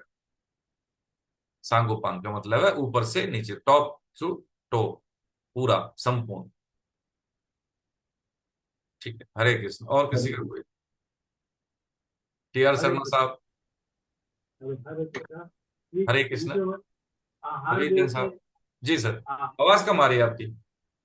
मैं कह रहा हूँ आहार बोलते हैं लोग, तो आहार में क्या भोजन ही होता है या और भी कुछ आहार? आहार देखिए, जीव के लिए अलग अलग आहार, जैसे मनुष्य के लिए तो आहार उसका भोजन ही है, अन्न है। लेकिन कोई मिट्टी खाता है, कोई घास खाता है, कोई जीव, तो उसके लिए वही आहार है, वही अन्न है उसके लिए। ठीक है सर, हरे कृष्ण। जय श्री कृष्णा सर। प्रभु जी, हरे कृष्ण हरे कृष्ण सर जी। जैसे अपना अपना आहार तो भाई सात्विक भोजन है। हम्म अब जैसे 1 मिनट अपन शेर पे ले लें या बाघ पे ले लें, उनका आहार वो है। हम्म तो भाई अपन तो जब कोई हिंसा करते हैं तो अपने लिए तो वो दोष लगती है, हम्म लेकिन कोई हिंसा बाघ करे या हम्म शेर करे तो हम्म। उसके लिए वो दोष नहीं है। नहीं नहीं, उसके लिए दोष नहीं, वो भोग योनि है ना। हम्म वो भोग भोग रहे हैं, वो भोग योनि है, इसलिए उसको दोष नहीं लगता। ये भोग योनि के साथ साथ कर्म योनि भी है और साधक योनि भी है, इसलिए उसको दोष लगता है ना। वो उसका आहार है, हमारा आहार नहीं है। उसके चीरने वाले दांत है, टीयरिंग टीथ है, हमारे च्यूइंग टीथ है, चबाने वाले दांत है। तो शरीर और शरीर के आकार के अनुसार ही भोजन होता है ना। जैसे हम पानी पीते हैं, कैसे कुत्ता पानी पीता है, चाट के पानी पीता है, पीता है कि नहीं पीता है। तो हम्म ऐसे ही शरीर की बनावट और योनि के अनुसार, मतलब ये खान पान और जीवनचर्या है। इसमें जो भोग, देखिए 84 लाख योनियों में केवल मनुष्य योनि, कर्म योनि और भोग योनि दोनों है। भोग योनि कैसे? सुख दुख आते हैं इसलिए भोगते हैं हम उनको, हमारे हाथ में नहीं है। कितना ही अमीर हो गरीब हो, रोग लगता है तो सबको लगता है। लेकिन क्या है, जन्म कर्म च में भगवान ने बताया ना, अभी पंचरत्न में समझा कि हम कर्म करने की विधा हमारे को भगवान ने दी है, नवीन कर्म कर सकते हैं, वर्तमान की खेती को हम संभाल सकते हैं। इसलिए हमें दोष लगेगा, उसको दोष नहीं लगेगा। वो तो भोग के शुद्ध हो रहा है, वो भोग रहा है, उसको उसका प्रमोशन होगा, उस शेर का प्रमोशन होगा। यदि हमने अपना कर्तव्य कर्म नहीं किया, अपने कर्मों को नहीं सुधारा, अपने आप का स्वभाव को शुद्ध नहीं किया, तो हमारा डिवोशन होगा। वो तो धीरे धीरे प्रमोट होके आगे आएगा, लेकिन हम यदि हम नहीं सुधरे तो हमारा डिवोशन हो जाएगा। बस इतनी सी बात समझ के। ठीक है सर। एक एक सर इसमें दिखाया हुआ है तो कुंभक रेचक मतलब पूरा कुंभक रेचक 4, 16 और 8, ये क्या रेशो है सर? हाँ, जैसे 4, 16 और 8, ऐसा ही है ना अनुपात इसमें, है ना। हाँ हाँ, ऐसे तो ऐसे इसमें ही। ये है, कुंभक का मतलब है इनटेक, यानी 4 भगवान नाम तक मान लीजिए हमें इसको ले सांस, फिर 16 तक इसको रोकें, फिर 8 तक उसको निकालें, ये है इसका। ठीक है ना। पूरक कुंभक, बाह्य कुंभक या आंतरिक कुंभक का मतलब रोकना, पूरक का मतलब लेना, रेचक का मतलब है निकालना। ठीक है, उसी अनुपात में। ठीक है, तो ये ठीक तो हम ठीक। करें, नाड़ी शोधन पे ध्यान दें।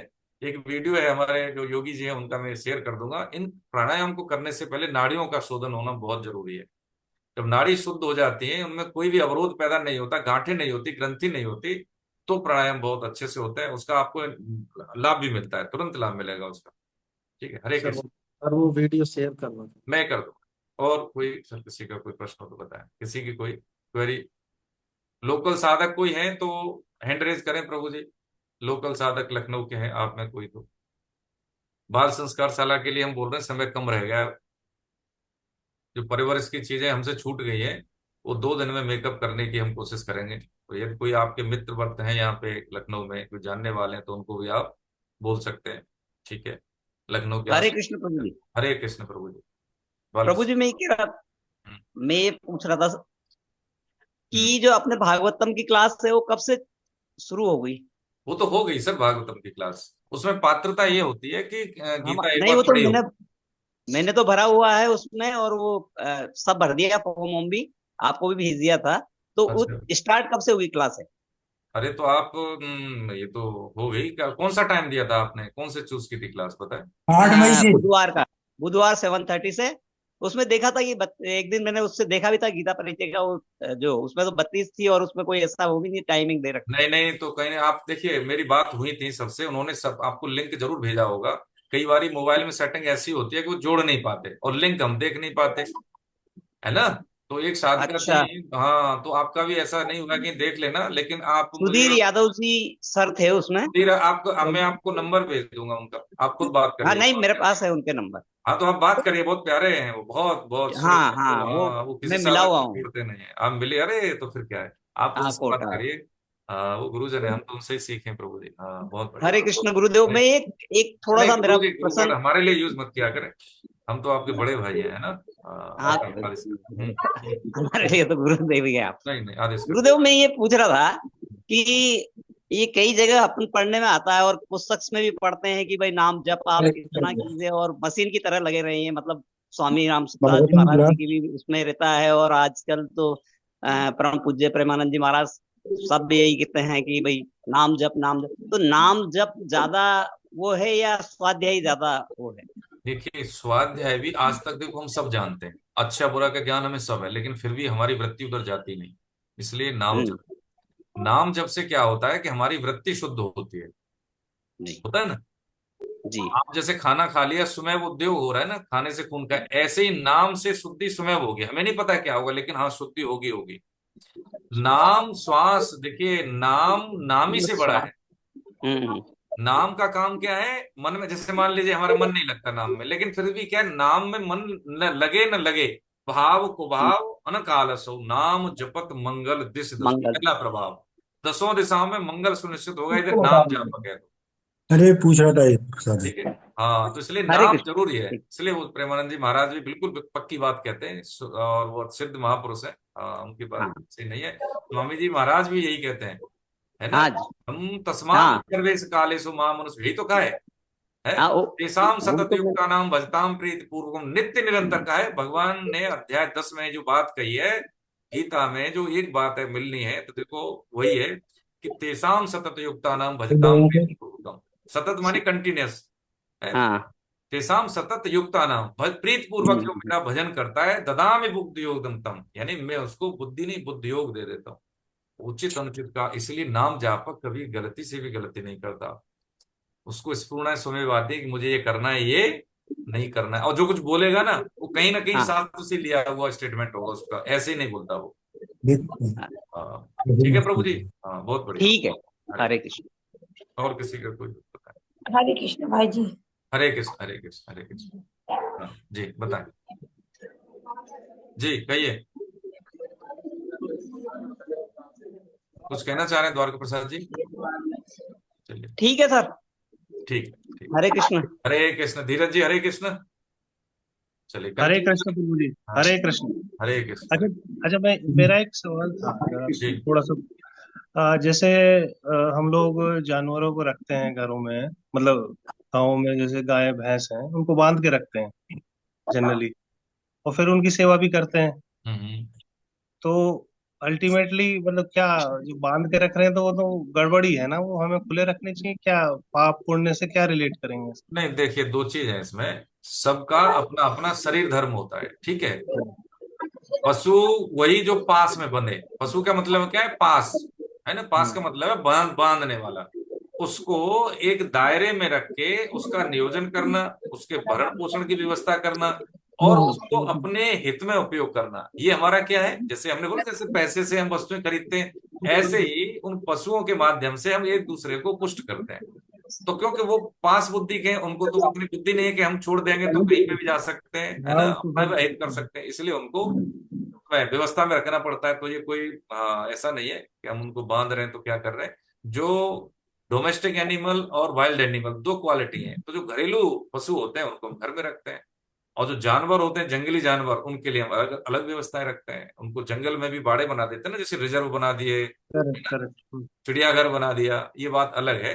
तो कोई दोष नहीं है उसमें, उसमें कोई दोष नहीं है ना, उसमें कोई दोष नहीं। अब जैसे गाय का बछड़ा है तो उसको आप दूध पिलाएं, ठीक है, उसके हिस्से का उसको दूध पिलाएं। अब उसमें करते क्या लोग, सारा दूध निकाल लेते हैं, उसको दूध नहीं पिलाते, तो वो है, वो हक तो उसका ही है ना पहला, तो पहला पहला कोई चीज हाँ, तो उसको अगर उसे खुला भी छोड़ देंगे तो वो सारा ही, तो वो सारा फिर पी मतलब जाता है। ओवर पी जाएगा तो तबीयत ही खराब हो जाएगी उसकी। हाँ, तो यही तो उसकी जो डाइट के अनुसार उसको देना तो हाँ, है, इसलिए पोषण तो देना ही है तो उसको। मतलब बांध के रखने में कोई ऐसा हर्ज नहीं है।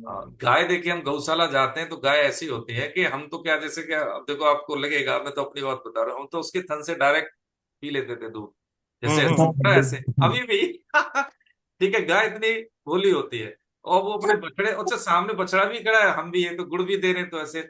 तो गाय तो इतना जो घरेलू जानवर है, उसको हम पकड़ते हैं, स्पर्श करते हैं, तो जो अपना जो अंदर की अशुद्धता दूर होती है ना। तो जो गांव के लोग हैं वो संस्कृति को जीते हैं एक तरह से, है ना। हाँ, बहुत सुंदर, बढ़िया है। तो आप गांव के रहने वाले लगते हैं, मुझे ऐसा लग रहा है। हरे हाँ, कृष्ण। मैं गाँव गाँव में ही आया था आज, मतलब अच्छा, बहुत दिनों से 8-10 दिन से हम यहीं पे हैं, तो अभी बहुत सुंदर, बहुत बढ़िया है, मैं बहुत यही तो सोच रहा था, मैंने कहा ऐसा तो नहीं है कि इन्हें बांध के रखा जा रहा है, तो ना ना सोच रहे थे कि खुला करके रखे, इन्हें छोड़ दें या कुछ। बहुत बढ़िया, बहुत सुंदर। अब इसमें देखो, अपना आप जैसे गांव में जा रहे हैं तो बच्चों को समझाना, उनको हाँ हाँ, बताना, बच्चों को मतलब वही सूर्य उन्हीं नमस्कार के बताना, लिए। सुबह जल्दी जगना, माता पिता का क्या रोल है वो समझाना, जीवन जीने की जी, पद्धति बताना। गीता के कुछ श्लोक उनको याद करा दीजिए, जब जाएंगे जरूर करके समझे जाए, हम सबका धर्म है ये। ठीक है प्रभु जी, और किसी का हो तो बताएं, नहीं तो कंक्लूड करें, ठीक है। हरे कृष्ण। नीलू जी कुछ कहना चाह रही थी, हम महेश जी कुछ कह रहे हैं क्या, बताएं। नहीं नहीं, हरे कृष्ण। हरे कृष्ण जी। गोविंद जय जय गोपाल, जय जय गोविंद, जय जय गोपाल, जय जय राधा रमण हरे गोविंद, जय जय राधा रमन हरे गोविंद, जय जय जय गोविंद, जय जय गोपाल, जय जय गोविंद, जय राधा रमण हरे गोविंद, जय जय राधा रमन हरे गोविंद, जय जय श्री राधा रमण हरे गोविंद, जय जय रमन हरे गोविंद, जय जय नाम संकीर्तनम यस्य सर्व पाप प्रणाशनम प्रणामो दुख शमनस्तम नमामि हरिं परम।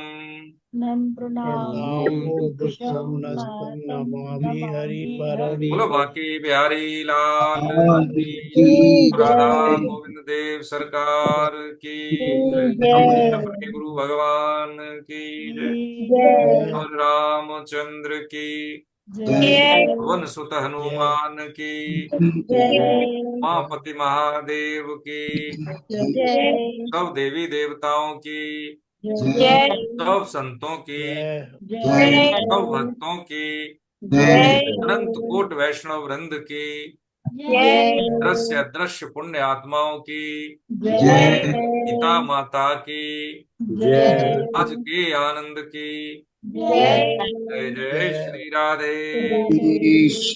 हे नाथ, हे मेरे नाथ, मेरे नाम जय कृपा करो,